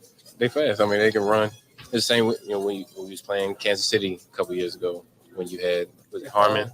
Yeah, Harmon and Tyreek. So similar in that you got 2 guys that can really run. The Dolphins traded for Tyreek Hill, who said earlier this week on Fox Sports 1 he wanted to stay with Kansas City, but had to make a business decision. We actually told Kansas City what Miami offered. Kansas City was like, nah, we just going to trade him. So then I was like, okay, bet. Like that really goes to show how valuable I am to them. Right. And then we just going to make some shake, man. Right. So here I am today. No hard feelings. No hard feelings. No hard feelings. And David Bakhtiari is close to returning to practice after having surgery to remove his appendix. The Packers left tackle says he woke up not sure if he should go to the hospital or not. When I look at it, I'm like, okay, I guess that's the feeling I'm feeling right now because it's not muscular, but there's definitely something going on like in my belly. I think, like I said, anyone that's had it, they'll be listening to this. If they've ever someone like, yep, he's speaking for all of us. That's Packers left tackle David Bakhtiari. In Green Bay, I'm Mike Clemens on the Bill Michaels Show.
I don't think so. I think if you're a Vikings fan and the Packers beat you at Lambeau Field, depending on how they beat you, because they would have to get in, right? So that means they've just beaten you at Lambeau Field, and now you get them back for a playoff game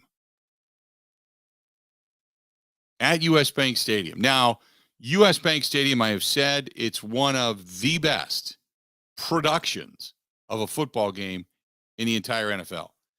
Between that god-awful son of a mother horn that goes off, I mean, here come the Vikings. First down. Big Ethel in section 27 just went to the bathroom and it didn't go down. I mean, it's just they blow the horn for everything. It's irritating. Get the hell off the show. Right? It's irritating for everything. But they use that sound, big voice guy, the beating of the drums. They boy, I tell you what, I hate the Skol chant too. I hate it. It's terrible. Hate it. I mean, hate it. Like, can't stand it. Like, just, it's like wearing sandpaper underwear.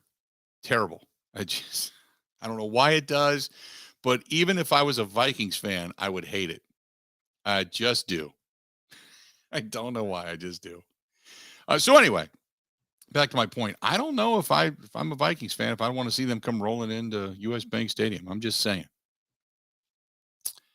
Anthony says, as a longtime Vikings fan, wouldn't that be just our luck? We finally win the division only to have the Packers knock us out of the playoffs. Ugh, I can see it coming. Right? That'd be it. That'd be it. I understand it. I You're like, yes, finally, win the North. Win the North. Me, big Viking. Win the North, and then only get your ass beat and knocked out by the team that's won the North for so long. So, no, I completely understand it. Coming up in the next hour, we got Mike Clemens. He's going to be joining us, and we'll talk with Mike here in about 15 minutes. Stay tuned. Let him wrap things up before we head off to our well, we got bowl games today. We got NFL games tomorrow. I cannot wait. NFL games tomorrow. Little Christmas Eve feast. Sunday, presents, trees, the smell of pine. It's all awesome, man. It's good. We got cookies, cakes, you name it, pies. We're in, man, right? We're in. Pie. And then we got football. It's and then we said probably a video over the weekend too. I talked about that yesterday. I didn't do it last night. We sat downstairs and had a little beverage or two, but tonight, maybe we'll do it tonight. If not, it's definitely going to come on Saturday. But yeah, I'm telling you, we got good stuff. Stick around. We got a lot more of the Bill Michaels Show coming up next.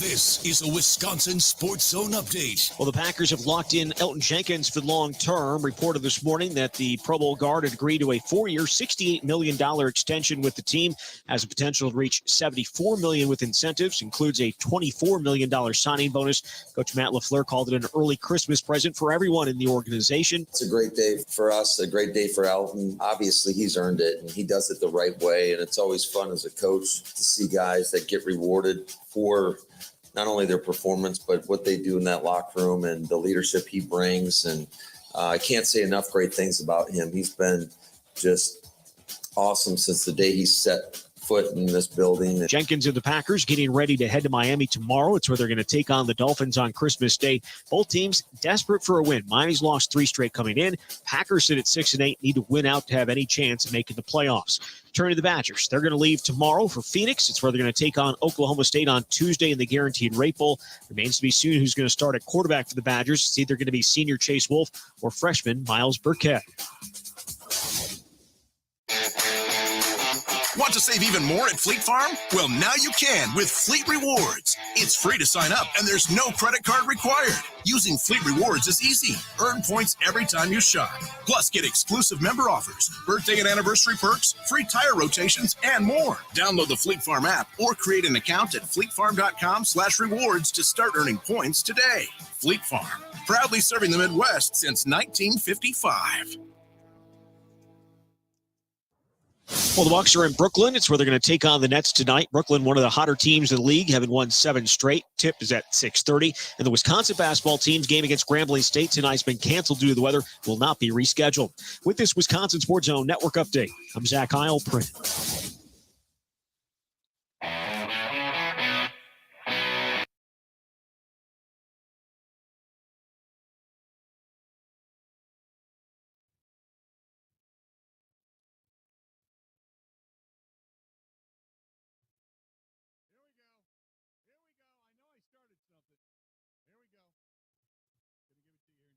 Second. I pissed off Bruce in the Northwoods. It's not abnormal for me to make anybody mad. But Bruce in the Northwoods is now attacking the Packer fan base, just an FYI. Welcome back to the program. Final hour of the show. This portion of the program brought to you by our friends over there at Stoley's Hog Alley. Before we were telling you, hopefully they open up real soon. We are going to find out when they're going to actually open, but I do want to do a show over there. So as soon as they get the renovation done, I cannot wait to bring the show out to Stoley's and enjoy ourselves, because they always have had great food. But we're gonna get out there real soon. We wish nothing but the best for Jeff and Alicia, and getting them back up and running for Stoley's. In the meantime, Stoles 0109 is up and running too. Don't forget about that. So Bruce in the Northwoods, he's mad. He said, "Let me. I'm going to read it verbatim, because while the language is a little salty, it's not banned from the radio."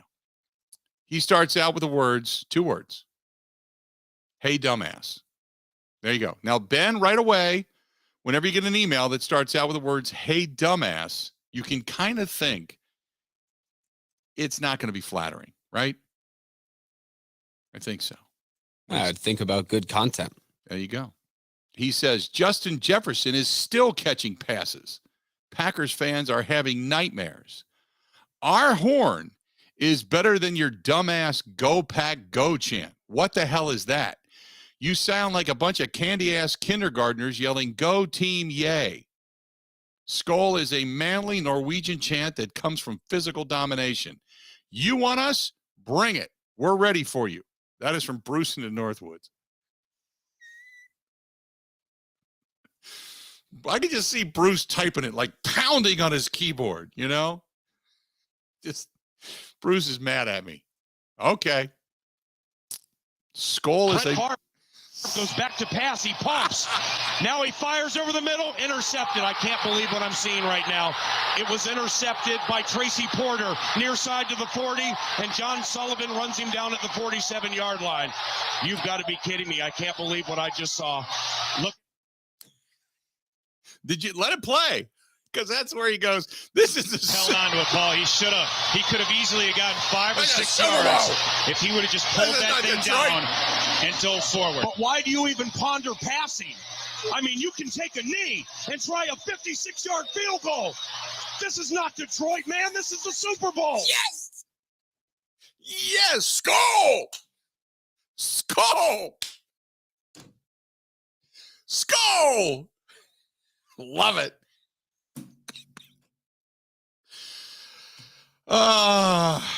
Bruce is now run out into the woods, screaming and yelling into the wilderness. He's going to get eaten by a bear. Oh, my God. That is awesome. That is awesome. He has his hose out. Oh, that is just great. Packers fans are still having nightmares. Our horn is better than your dumbass go pack go chant. What the hell is that? Did you realize that Skull is a manly Norwegian chant that comes from physical domination, Ben?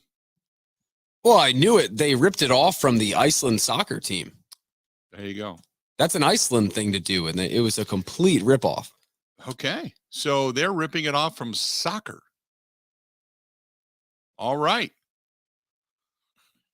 Bruce of the Northwoods. You want us? Bring it. We're ready for you. Got you. Just. Oh my God, that is awesome. I love Bruce is just so mad. He's typing. Just go sucks. Okay. Oh my God. That is awesome. I could right now go back to bed. It's that just completed my day. I am in fine mood. I might even drink. By the end of the show, I might drink. I might go down and get myself a bourbon, maybe even a Cedarburg cider, and just go get it and finish the show that way. What do you think? Think we should drink, Ben? Start drinking on the air. We could do that. Oh, when I get to the airport, you know what I'm doing. Oh, I know you're hammered at the airport. You're one of those guys that have to keep calling, going, can Ben Kenny please report to the United desk? Can Ben Kenny? We're holding up the plane. No. I'm not a United guy. Okay. Not a fan of United. All right. Well, Don't betray me like but that. here you come running with a sippy cup and a straw hanging out of it from your, eighth Bloody Mary. So. I'm actually flying American today, Are you really? Which is a disaster because it's a terrible institution. And the plane is not well equipped to fly in the wind, the model of it. So I'm petrified. How do you know that? Do they put it up there and go, you know what? The plane you're flying today, boy, it's got headwinds. No, I looked it up. The plane has 30-mile and headwinds that it's going to be flying into. It's really not equipped for that. So bring a parachute. You looked it up. Are you that that paranoid to fly? No. I was interested in what kind of plane it was because some of the planes are crap holes. Okay. So what airline do you prefer to fly? Oh, Delta. Really? Diehard Delta guy. 100%. The problem with Delta is so freaking expensive. Delta's a good airline. It's just so freaking expensive. Just terribly expensive. That's the only thing I don't like about Delta. You're right. I guess you kind of get what you pay for. Yes. I don't mind United. I don't mind American. I try to avoid Spirit for the life for Spirit and Frontier. Frontier used to be the old Midwest Express. They bought them out. And I thought, okay, Frontier is going to keep it at this high level and this really nice level of class and elegance and kind of business travel is going to be comfortable. And no, they cheaped that thing out right away. They sucked that for all it was worth. And then Frontier, I've flown there. Yeah, I'm flying a CRJ 700. Well, you're flying in it. You're not flying it. Correct. But not the plane you want to be in the wind. Okay. Didn't know for those out there. I don't mind Southwest. You just gotta, you gotta buy your tickets and get them early and get into that A seating. But yeah, and Frontier doesn't give you the cookies anymore. Remember that when you got into a Midwest Express flight and you got in there and it was like, I used to love flying Midwest Express out to catch the Brewers in Arizona for spring training. And you'd get onto the plane and you'd immediately go, it smelled like grandma's house, man. Had those fresh baked chocolate chip cookies that they were bringing on board. Oh, I miss that so much. They'd give you one. And then if you were like really nice, the girl would go, okay, here's another one. Okay, great. You're sitting there like eating it with a whole thing in your hand, putting your face up to your mouth. By the time you get done, you got chocolate smeared all over your grill. There you go. By the way, Ken says, hey, unit, tell Bruce, get out of his mom's basement, go to the woods, maybe do something to a moose. There's no more delusional fan base than the Vikings, even more so than the Cowgirls. There you go. And this one's from Tom, who says, here's hoping that the Viking season ends in a double doinker. Skull. The culmination of the end of their season and the way the Bears ended their season, which was the double doinker, which was put up by none other than Cody Parkey. There you go. Auburn legend. And that was against the who? Eagles. There you have it. Ben Kenny Eagles legend as well. Ben Kenny all over it today. Good stuff. The shame is half the people in the stadium probably didn't even see the play. No. Weren't they like completely hammered and it was snowing and raining and stuff too? Oh no, just the sight lines. Oh, okay. No, the I sight picture lines. it as you buy a seat and you cannot see the field. Yeah, that place is a dump. It's absolutely a dump. I've said that for a long time. I've been complete, and even the Bears know it. That's the reason they went out of Soldier Field. Even it's the reason they're talking about building a new $2 billion stadium in Arlington. Is because in Arlington Heights is because that place is a dump. It's run by the Parks Department. It's just terrible. It's just a terrible place. Terrible sight lines. It's not great amenities. I will say the Cadillac Club is pretty nice. I'll give credit where credit's due. The Cadillac Club, pretty nice. Beyond that, that's it. Did you ever see that video of the fan from Sunday in the Packers sweatshirt? Taking a tumble? Did I see it? Yes. I haven't watched it over and over again. But the worst part about that, taking the tumble, is that his ass flies out. Did you notice that? He's just got ass everywhere. I did. He's got it. I mean, he not only took a tumble, he was on his head at one point in that video. But his ass flies out. If you haven't seen it here, I'll retweet it right now. There you go. I just retweeted it for those that want to see it. It's a Packers fan. Well, he's wearing a Packers sweatshirt and what is he wearing? He's wearing a Packers sweatshirt, a Bears scarf, and an Eagles hat. Or an Eagles hat. So he's like and he falls. But he's got some ass. I mean, he's a rather large individual anyway. And he tumbled on his head. But yeah, he went down. And did you notice the guy that's next to him? It must have been ice right there. The guy on the opposite side of the railing slides too. If you watch the guy in the tan pants, he slides too. But there you go. If you haven't seen it already, I just retweeted it. Follow me on Twitter at Bill_Michaels, and you can see it. I just retweeted it, put it out there. And it's not it hurts you to watch. But he gets up at the end like, what the hell, and all you can think of is just, man, I hope he's okay. But holy mackerel, that's a whole lot of ass. Just a large amount of booty hanging out. All right, let's do this. I'll get off of that topic. And again, if you want to follow it or see it, it's over on the Facebook fan page. Let's do this. Mike Clemens is going to join us coming up next. We're going to talk with Mike, let him take us the rest of the way as the Packers continue to get ready. And by the way, no David Bakhtiari today, in case you have not seen it. No David Bakhtiari today, so chances are he's not playing in this contest upcoming. But that's the only guy that is not practicing. Everybody else back at practice, and you can see that as well. We're going to talk about it with Mike Clemens coming up next on the Bill Michaels Show. Stay tuned. Ready? This is the Bill Michaels Show on the Wisconsin Sports Zone Radio Network. One of the worst things that you can hear, you have cancer. The worst is when you hear the words, your child has cancer. When a child is diagnosed with cancer, it changes their world. Sometimes they can't even do things that going to school, spend a lot of time away from others. I'm in the hospital, treatments, tired, nauseous, and they feel isolated. That's where Special Spaces Wisconsin steps in. They provide these children with a special space where they can not only sleep, but they can play, they can heal, they can spend time away from the challenges of their illness. It's a customized bedroom designed just for them. How about a princess castle or a pirate ship or a sports-themed bedroom? They transform that child's existing bedroom into a place that only he or she can imagine. A place for them just to be a kid. This effort is done with teams of dedicated volunteers and sponsors, just like our friends from Pella Windows and Doors of Wisconsin and all the community partners. If you'd like to find out more or to donate, go to specialspaces.org. That is specialspaces.org.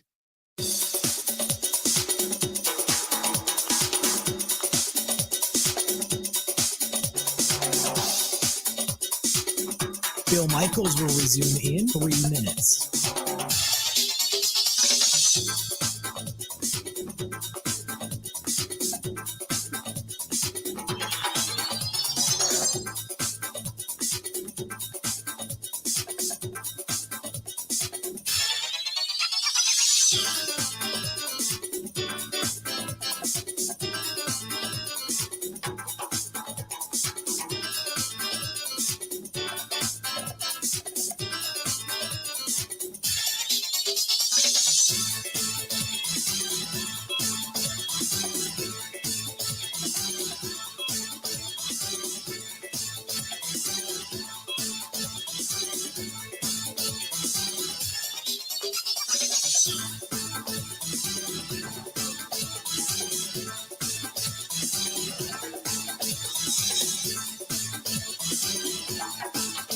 Bill Michaels will resume in 2 minutes.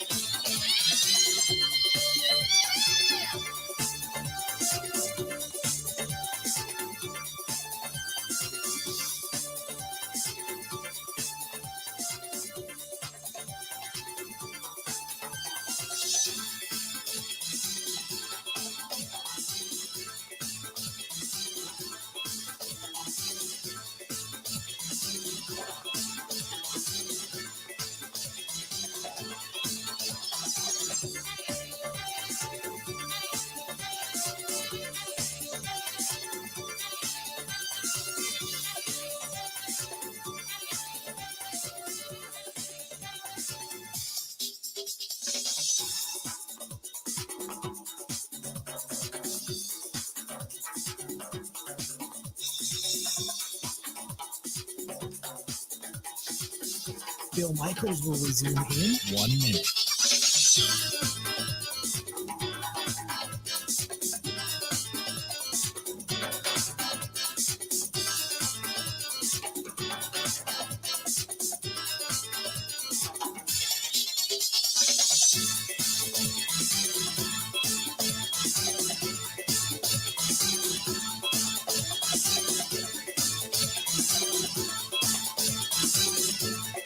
Bill Michaels will resume in 30 seconds.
Absolutely awesome. Awesome stuff out there in La Crosse.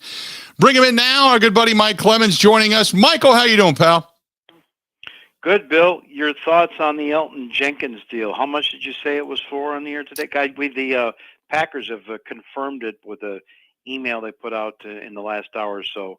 And you know it's a big deal when the Packers acknowledge a contract like that with a press release. It's 4 years, $68 million with the possibility to get $74 million, but 24 of it is guaranteed. It makes him it makes him the second highest paid left guard or guard in all of football. Yeah. I'll tell you this, there are some folks that cover the NFL that, it seems like they're experts at salary cap. They talk about teams getting into salary cap hell.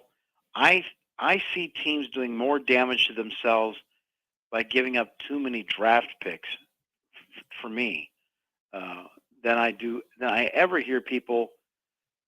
I mean, as Andrew Brandt has said, the former vice president of finance for the Packers, the guy who actually wrote a lot of these contracts to circumvent the salary cap, there's these tremendous numbers that these teams put out. And at the end of the day, the teams still have 75% of control or more. There's big numbers out there, but whether or not the player actually ever gets to the end of that. And so, the reality is there's not that many times that you see a team that had so much potential and lost out on a trip to the Super Bowl because they had too much, in the salary cap. I mean, it just doesn't really happen. So Elton Jenkins, coming back from an ACL, he suffered in Detroit last year, is a guy who, Mississippi State Luke Getsy was down there and talking about him when he came to Green Bay. And so when he was on the board, they took him. He played center down there. And when you talk to Elton Jenkins, you kind of think, wow, he's not very articulate. He's kind of a simple, laid back dude. And it wasn't until after Lane Taylor that he replaced in 2019? Right. Yeah. LaFleur's first year. You start talking to Bakhtiari or some of the other guys about Elton Jenkins, and their eyes open like, this kid's really smart.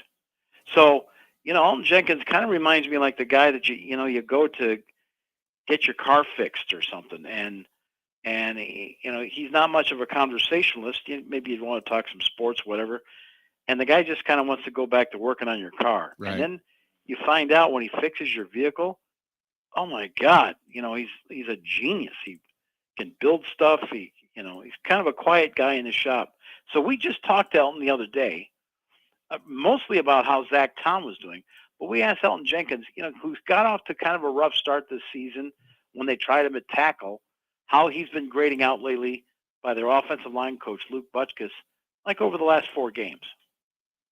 Yeah, I feel like in the last month I played well for sure. I feel like it's some more stuff that I can get better at. Obviously, gonna take probably the off season or something like that just to, just to get back in my groove and get better than what I was before the injury. So just looking at the stats and the games that I built up, I was like, I'm not doing those things that was messing my day up. You feel me? I just feel like my feet where they're supposed to be and my mind where it's supposed to be pre-snap. So I feel like I'm doing good. So this, Mike, obviously this weekend's not going to be a freezing cold weekend. It's not going to be terrible. It's, offensive line-wise, they're starting to play better. Zach Tom is most likely going to get the start. No David Bakhtiari at practice today. So when you mention Zach Tom, I can't help but think, with Elton alongside, his contract is settled. Zach Tom is getting a really good look because they got to make a decision on David Bakhtiari eventually. Bakhtiari talked to us yesterday for about 7 or 8 minutes, just more about, he woke up on a Thursday and like, man, something doesn't feel right. And it's, it's in his abdomen. And thank God he got it checked out because he very clearly could have just tried to ride that out, suit up, and try to play out there in that Bears game. And maybe it would have ruptured and then he would have been in serious problems. And then he'll talk about anybody else that's had their appendix out about the side effects or things that happen coming out of surgery. Like, when you're going to the restroom, constipation, and all kinds of other stuff that he's going through right now. It turns out his brother had one recently too. And he's like, what are the odds of that? So Bakhtiari's still on the mend from the appendectomy. But we got into this conversation with Elton Jenkins because, there's this, and you were talking to him today about the cold weather across the state today. Mm-hmm. I saw, by the way, let's give a salute to postal workers today. I saw 3 postal trucks today. A couple of them were women postal workers, all bundled up.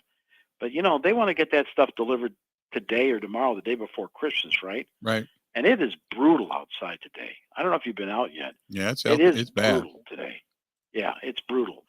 So we talked to Elton Jenkins about this goofy thing the Packers offensive linemen have, and a lot of the northern teams do, about our offensive line will not wear sleeves. We're going to show our guns. We're going to show off our biceps in the game.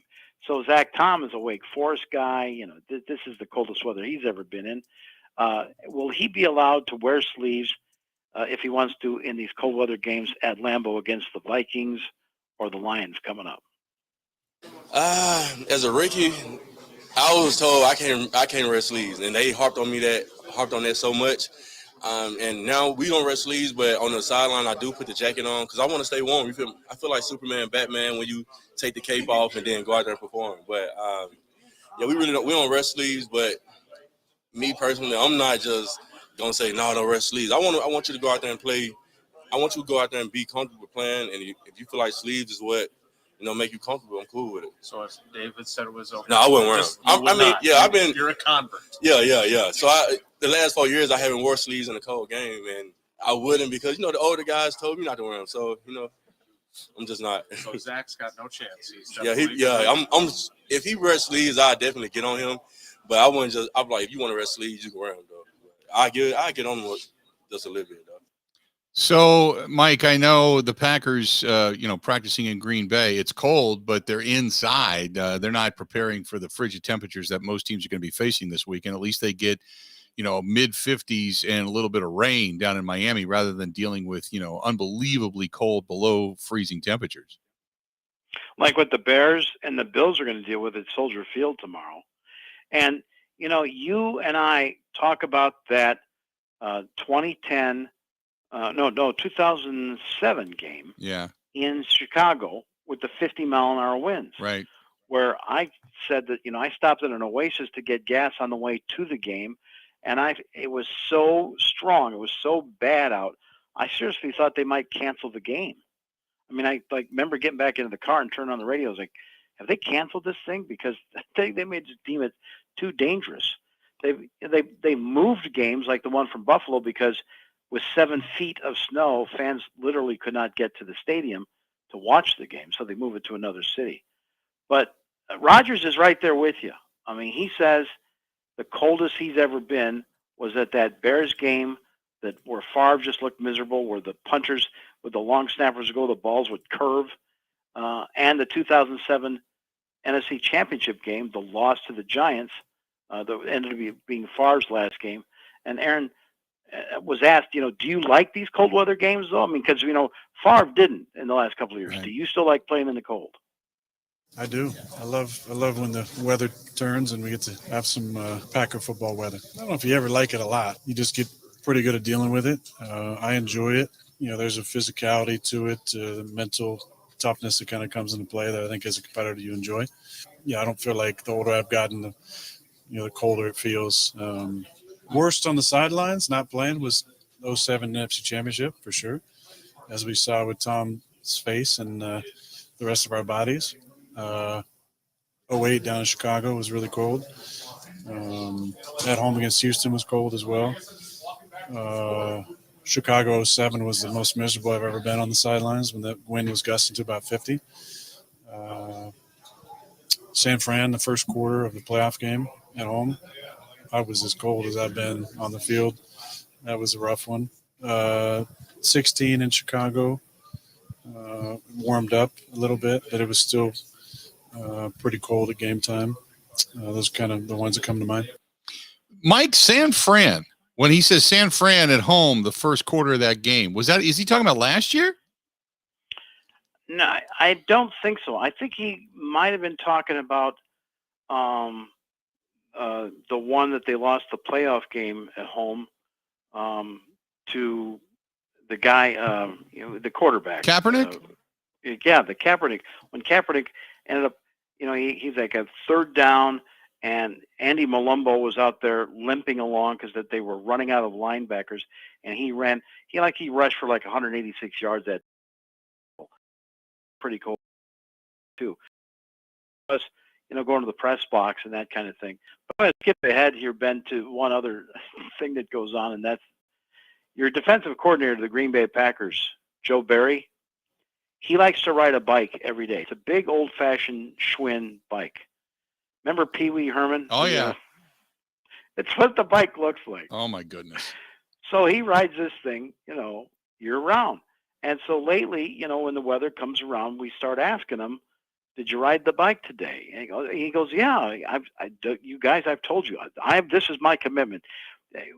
Remember the show MASH? There was a guy named Major Frank Burns.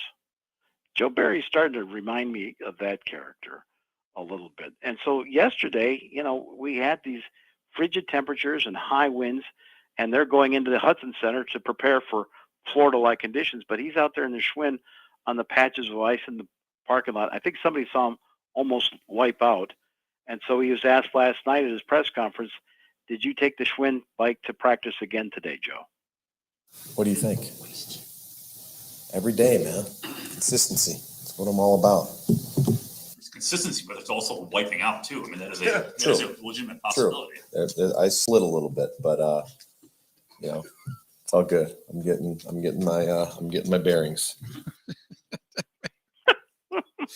There is so many things, Mike, I could say right now that it would not be appropriate. I just won't. It's just You I'm don't thinking about- tackle live at any point. No, you don't tackle. But if he fell off and wasn't wearing a helmet, I don't think Packers fans would be too mad. Let's do this. We're going to take a quick break. We're talking to Mike Clemens. He's bringing us home for the rest of the program. Stay tuned. We got a whole lot more of the Bill Michaels Show. This portion of the program brought to you by our friends at Great Lakes Dragaway. Go to the website, get yourself a gift card for the Speed Fanatic in your life or on your Christmas list as one of those last-minute stocking stuffers. That's our friends from GreatLakesDragaway.com. That's GreatLakesDragaway.com. More of the Bill Michaels Show next. This is the Bill Michaels Show on the Wisconsin Sports Zone Radio Network. Wisconsin isn't snobby, snooty, or pretentious. It's Midwestern charm at its finest. And that's exactly what Forgotten Fire Winery in Peshtigo is all about. Fun in a bottle without the attitude. You can find their full wine and cider lineup in their tasting room or in liquor and grocery stores throughout the state. The winery is a great place to get away for wine and cider tastings, great live music, and private events all year long. Remember, any time is a great time for Forgotten Fire wines and ciders. Wisconsin wine made from Wisconsin people.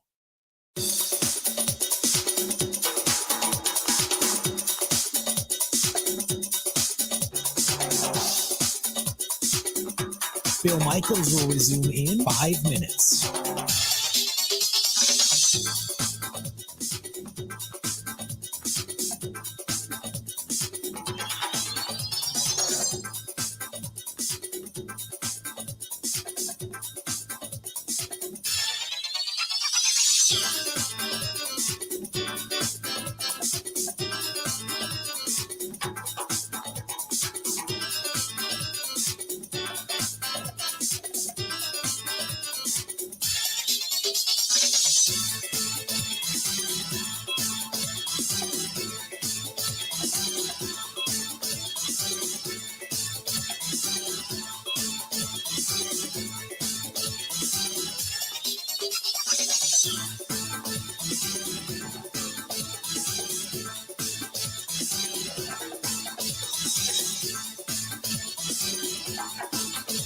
Bill Michaels will resume in 4 minutes.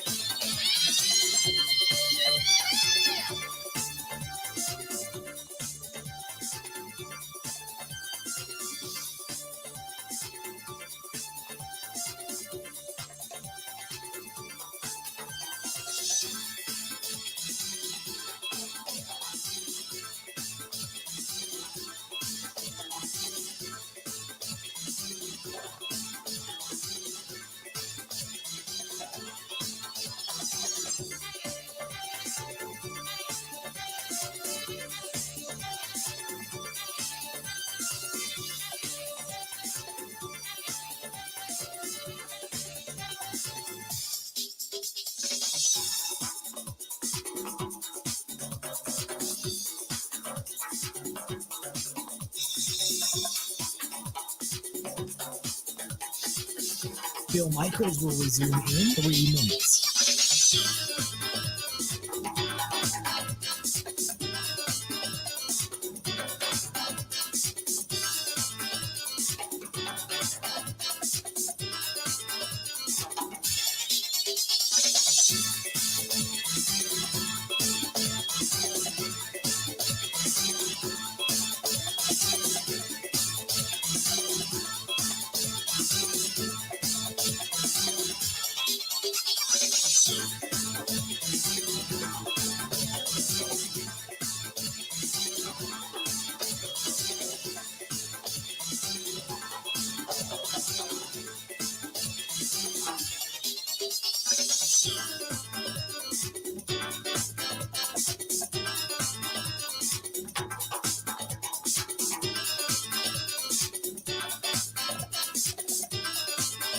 Bill Michaels will resume in 2 minutes.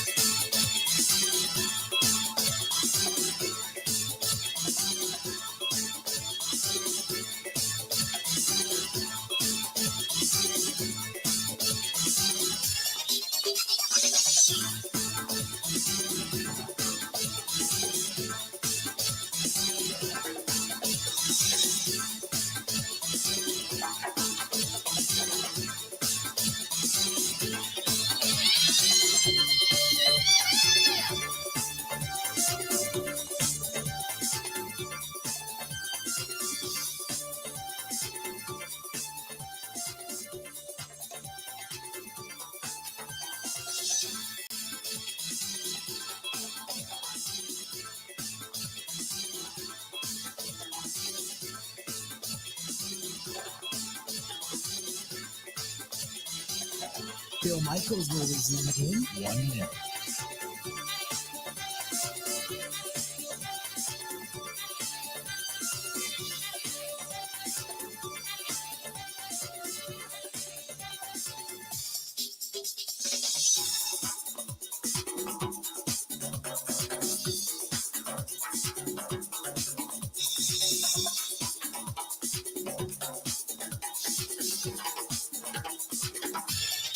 Bill Michaels will resume in 30 seconds.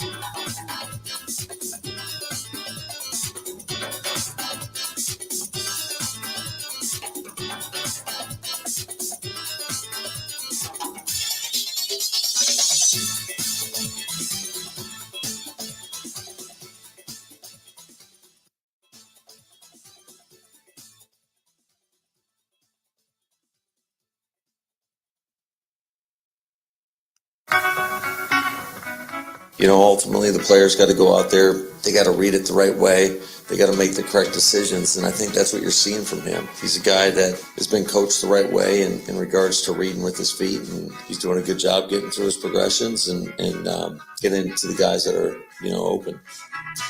Welcome back to the program. Hey, don't forget that our friends at the Bay Motel want to remind you they bring you Mike Clemens, which is awesome. And the Bay Motel in Green Bay, quiet, cozy, comfortable, the place to go, and just a mile from Lambeau Field. And it's perfect for a family stay. Don't forget about the Bay Family Restaurant, home-style cooking 7 days a week, right there on South Military Avenue in Green Bay. Call them today for reservations, 920-494-3441. 920-494-3441, or go online at baymotelgreenbay.com. That's baymotelgreenbay.com. Mike Clemens joining us on the hotline. So, Mike, getting back to it after the Joe Barry discussion regarding his giant Schwinn bike, I guess, which is just odd within itself. Getting more to the facts at hand, you got the Dolphins coming up this weekend. And Tua, it's interesting because they have not played well over the last 3 games. I was we were talking to Hal Habib, who covers them for the Palm Beach Post. They're averaging only 15.3 points per game defensively speaking at home. Versus on the road, they're giving up almost 30, over 30, 31.5, 31 and a half points per game on the road as a defense. But the Packers are finally starting to score. So you figure something this weekend's got to give. Will it be Tua finally putting it all back on track?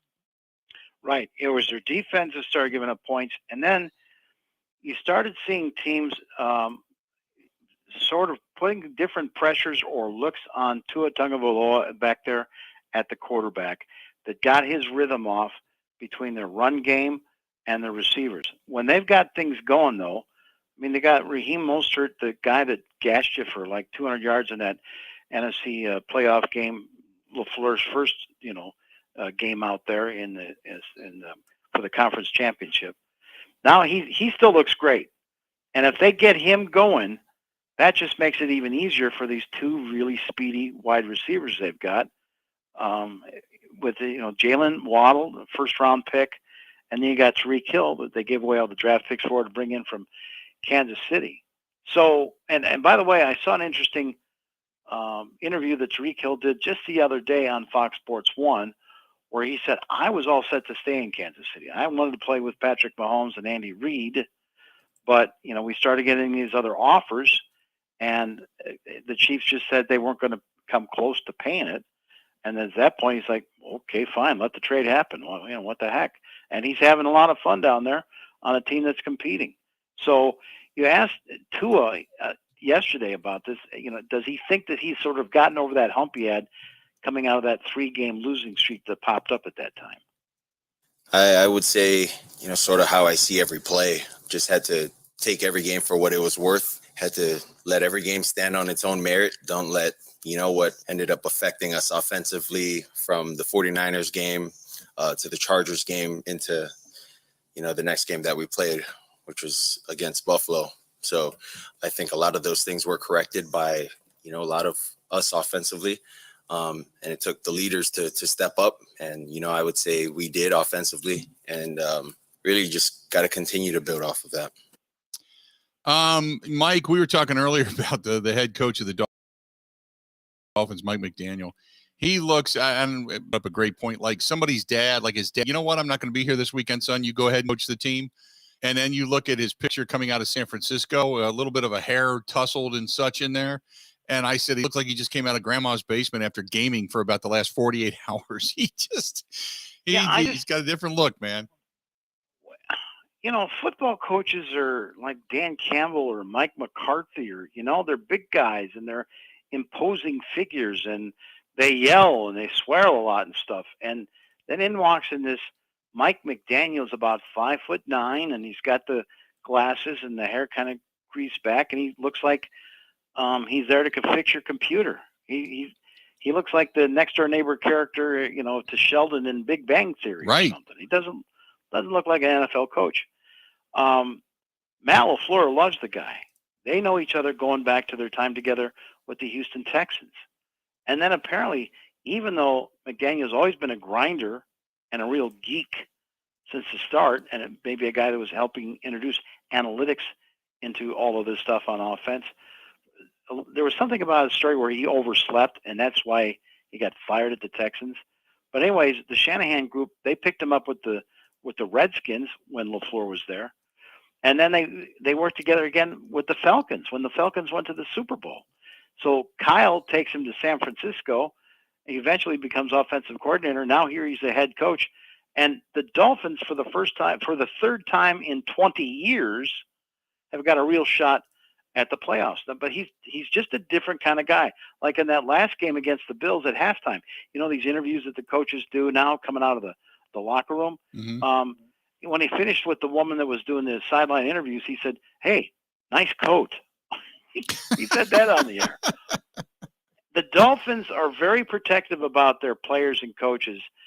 Stephen Ross is in it, fighting with the media all the time down there. So there's not a lot of locker room stuff. They all bring him out there on the podium, so it's all on the record or whatever. So here's the head coach McDaniel on up there at the podium, and now it's time to bring in their defensive end, Christian Wilkins. And instead, McDaniel goes, "Oh, I see that, our defensive end's coming in," and he bows like a prince would in a Renaissance play or something to introduce his player who's going to be next after the coach. Here's a little clip of that. I transitioned completely. You just rattled me, and I had no idea. I was like, what? So that was a bunch of nonsense. But yeah, who you guys really want to hear from is number 94, the People's Champion, Christian Wilkins. That's one weird dude right there. Huh? You don't hear coaches different. do that. Yeah. I mean, he's, the Hard Knocks Miami Dolphins next summer, man. That should be right. So then all right, here's what you got coming up. You're going to host the Packers. Then you're going to be at the Patriots in your division, and you host the Jets. And if you can win these three, you'll be 11-6, and that's certainly going to get you lock in as a wild card. And here's how he answered that. The only way that you can really do the things that you want to accomplish, you have to give full intent to the next opponent. So I want them to see one team and one team only, Green Bay Packers. What I do know is that game matters more than any other game. And I believe there's 2 games after Green Bay. They may or may not be in our division, but I don't know. You guys would have to tell me. All I think of is I'm like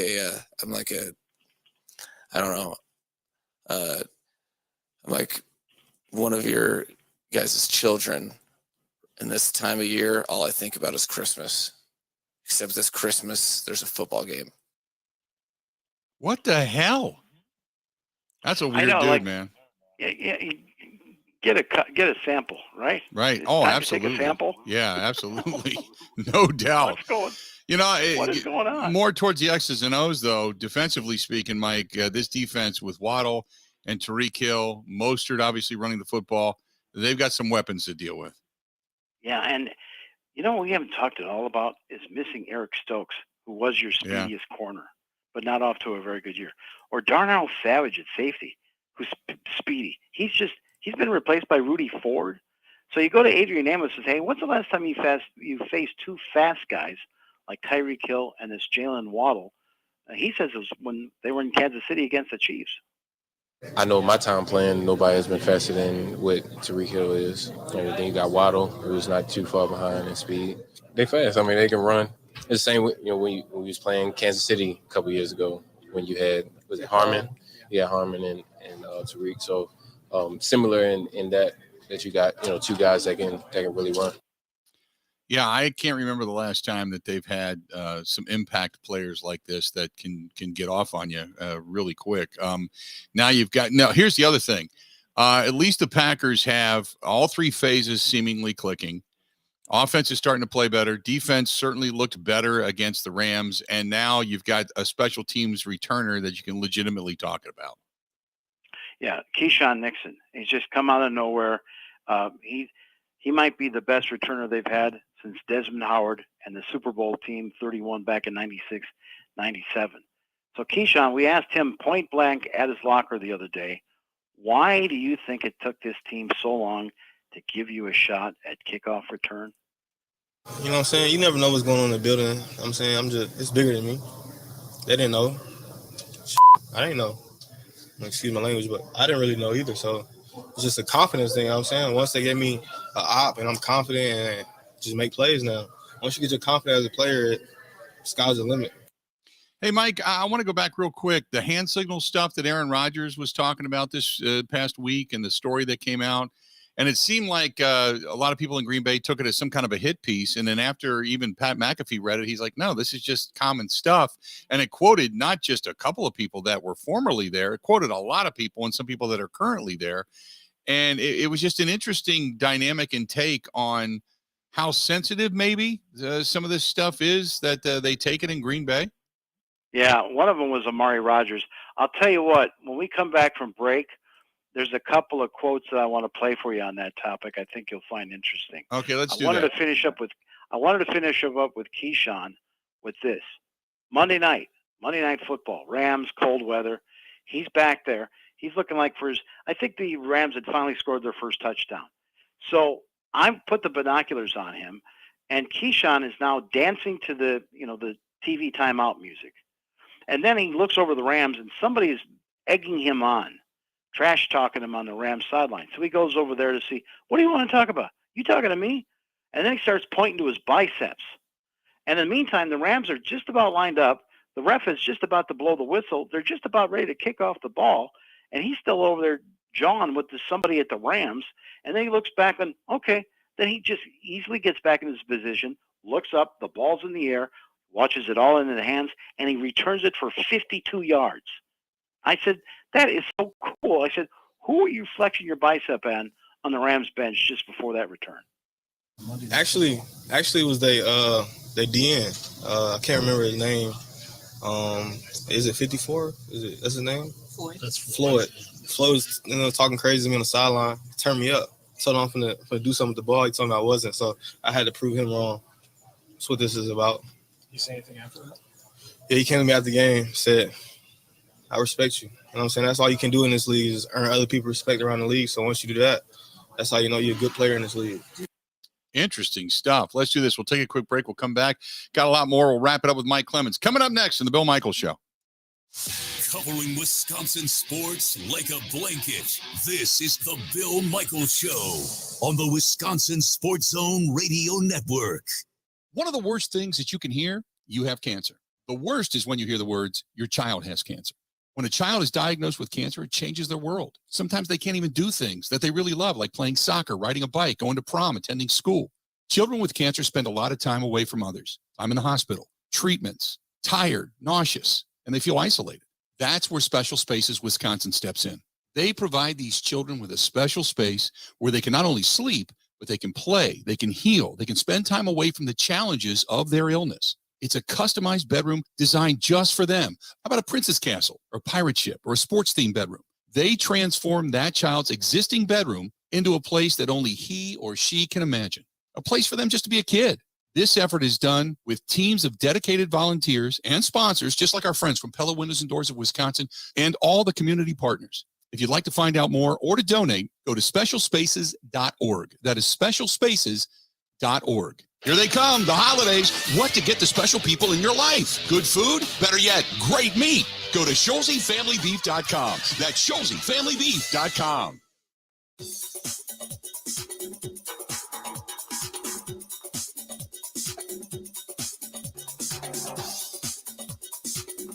Bill Michaels will resume in 3 minutes.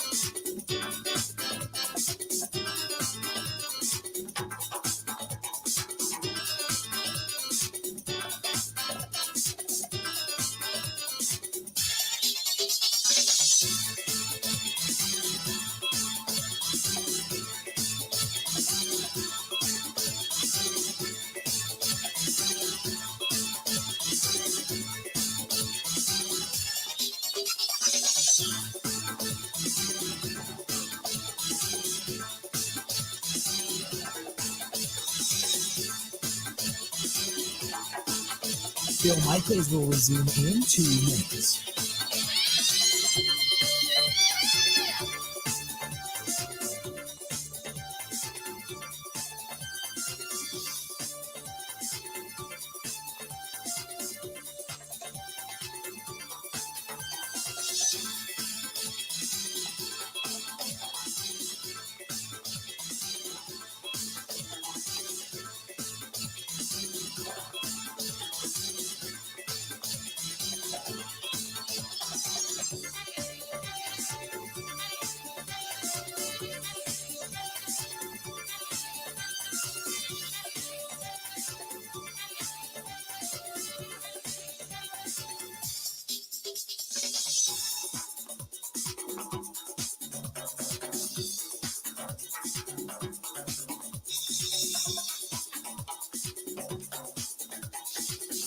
Bill Michaels will resume in 1 minute.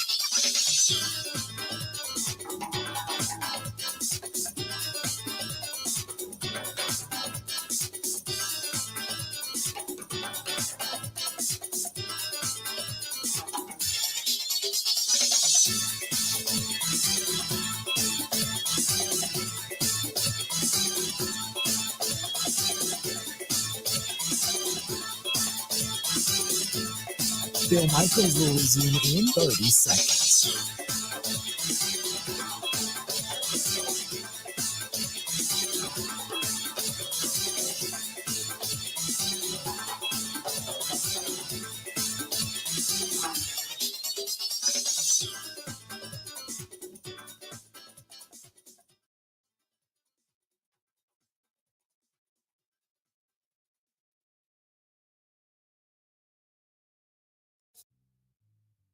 It's literally one of the dumbest stories I've read since the Wall Street Journal story, which is saying a lot.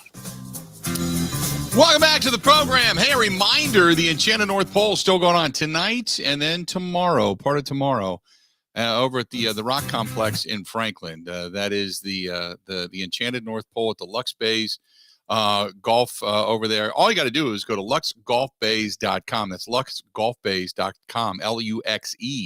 golfbays.com. They're located in Franklin. And I know it's cold. You're probably not thinking about golf, but it's going to warm up next week. As a matter of fact, we're supposed to get some rain on Wednesday, but they still have the Enchanted North Pole tonight and tomorrow, and go check it out. It's a great way to kind of bring the kids along and get them even more so into the Christmas spirit as we get ready for what's to come on Sunday. Wrapping things up, Mike Clemens along for the ride.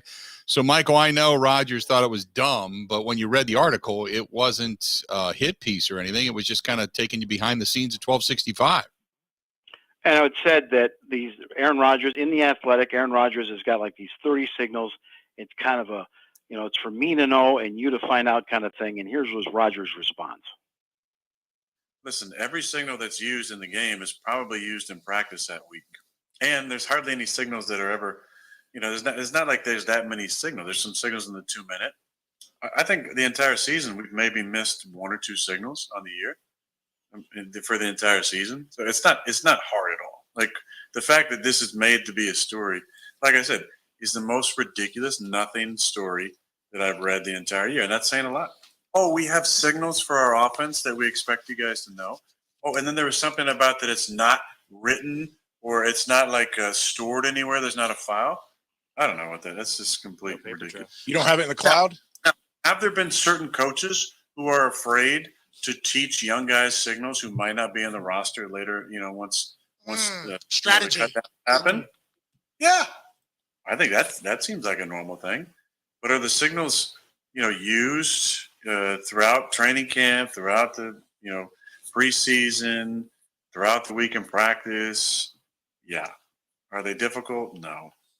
The absolute nothing story. It wasn't a hit piece, though, Mike. It was just, here's the information.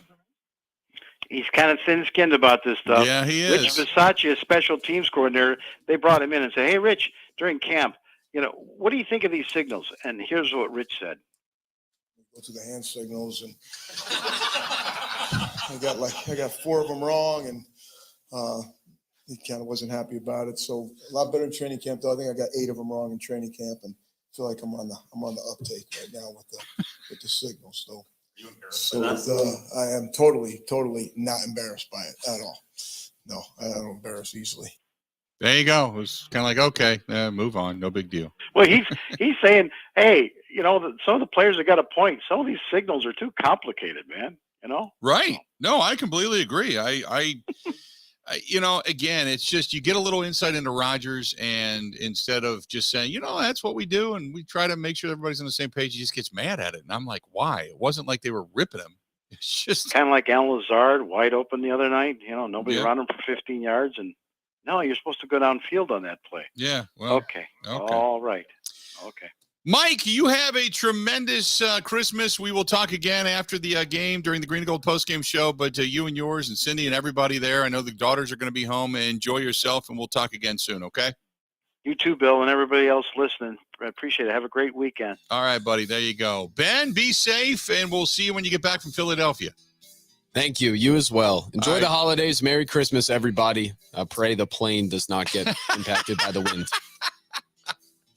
Until we talk, don't forget, everybody, taking a listen to the program immediately following the Packers and the Dolphins this coming Sunday. We have the Green and Gold postgame show, and we'll be right here bringing it to you. So until then, go have a terrific holiday season. Go have a terrific Saturday, a terrific Sunday morning. Hopefully you get everything you want and more so. Until then, top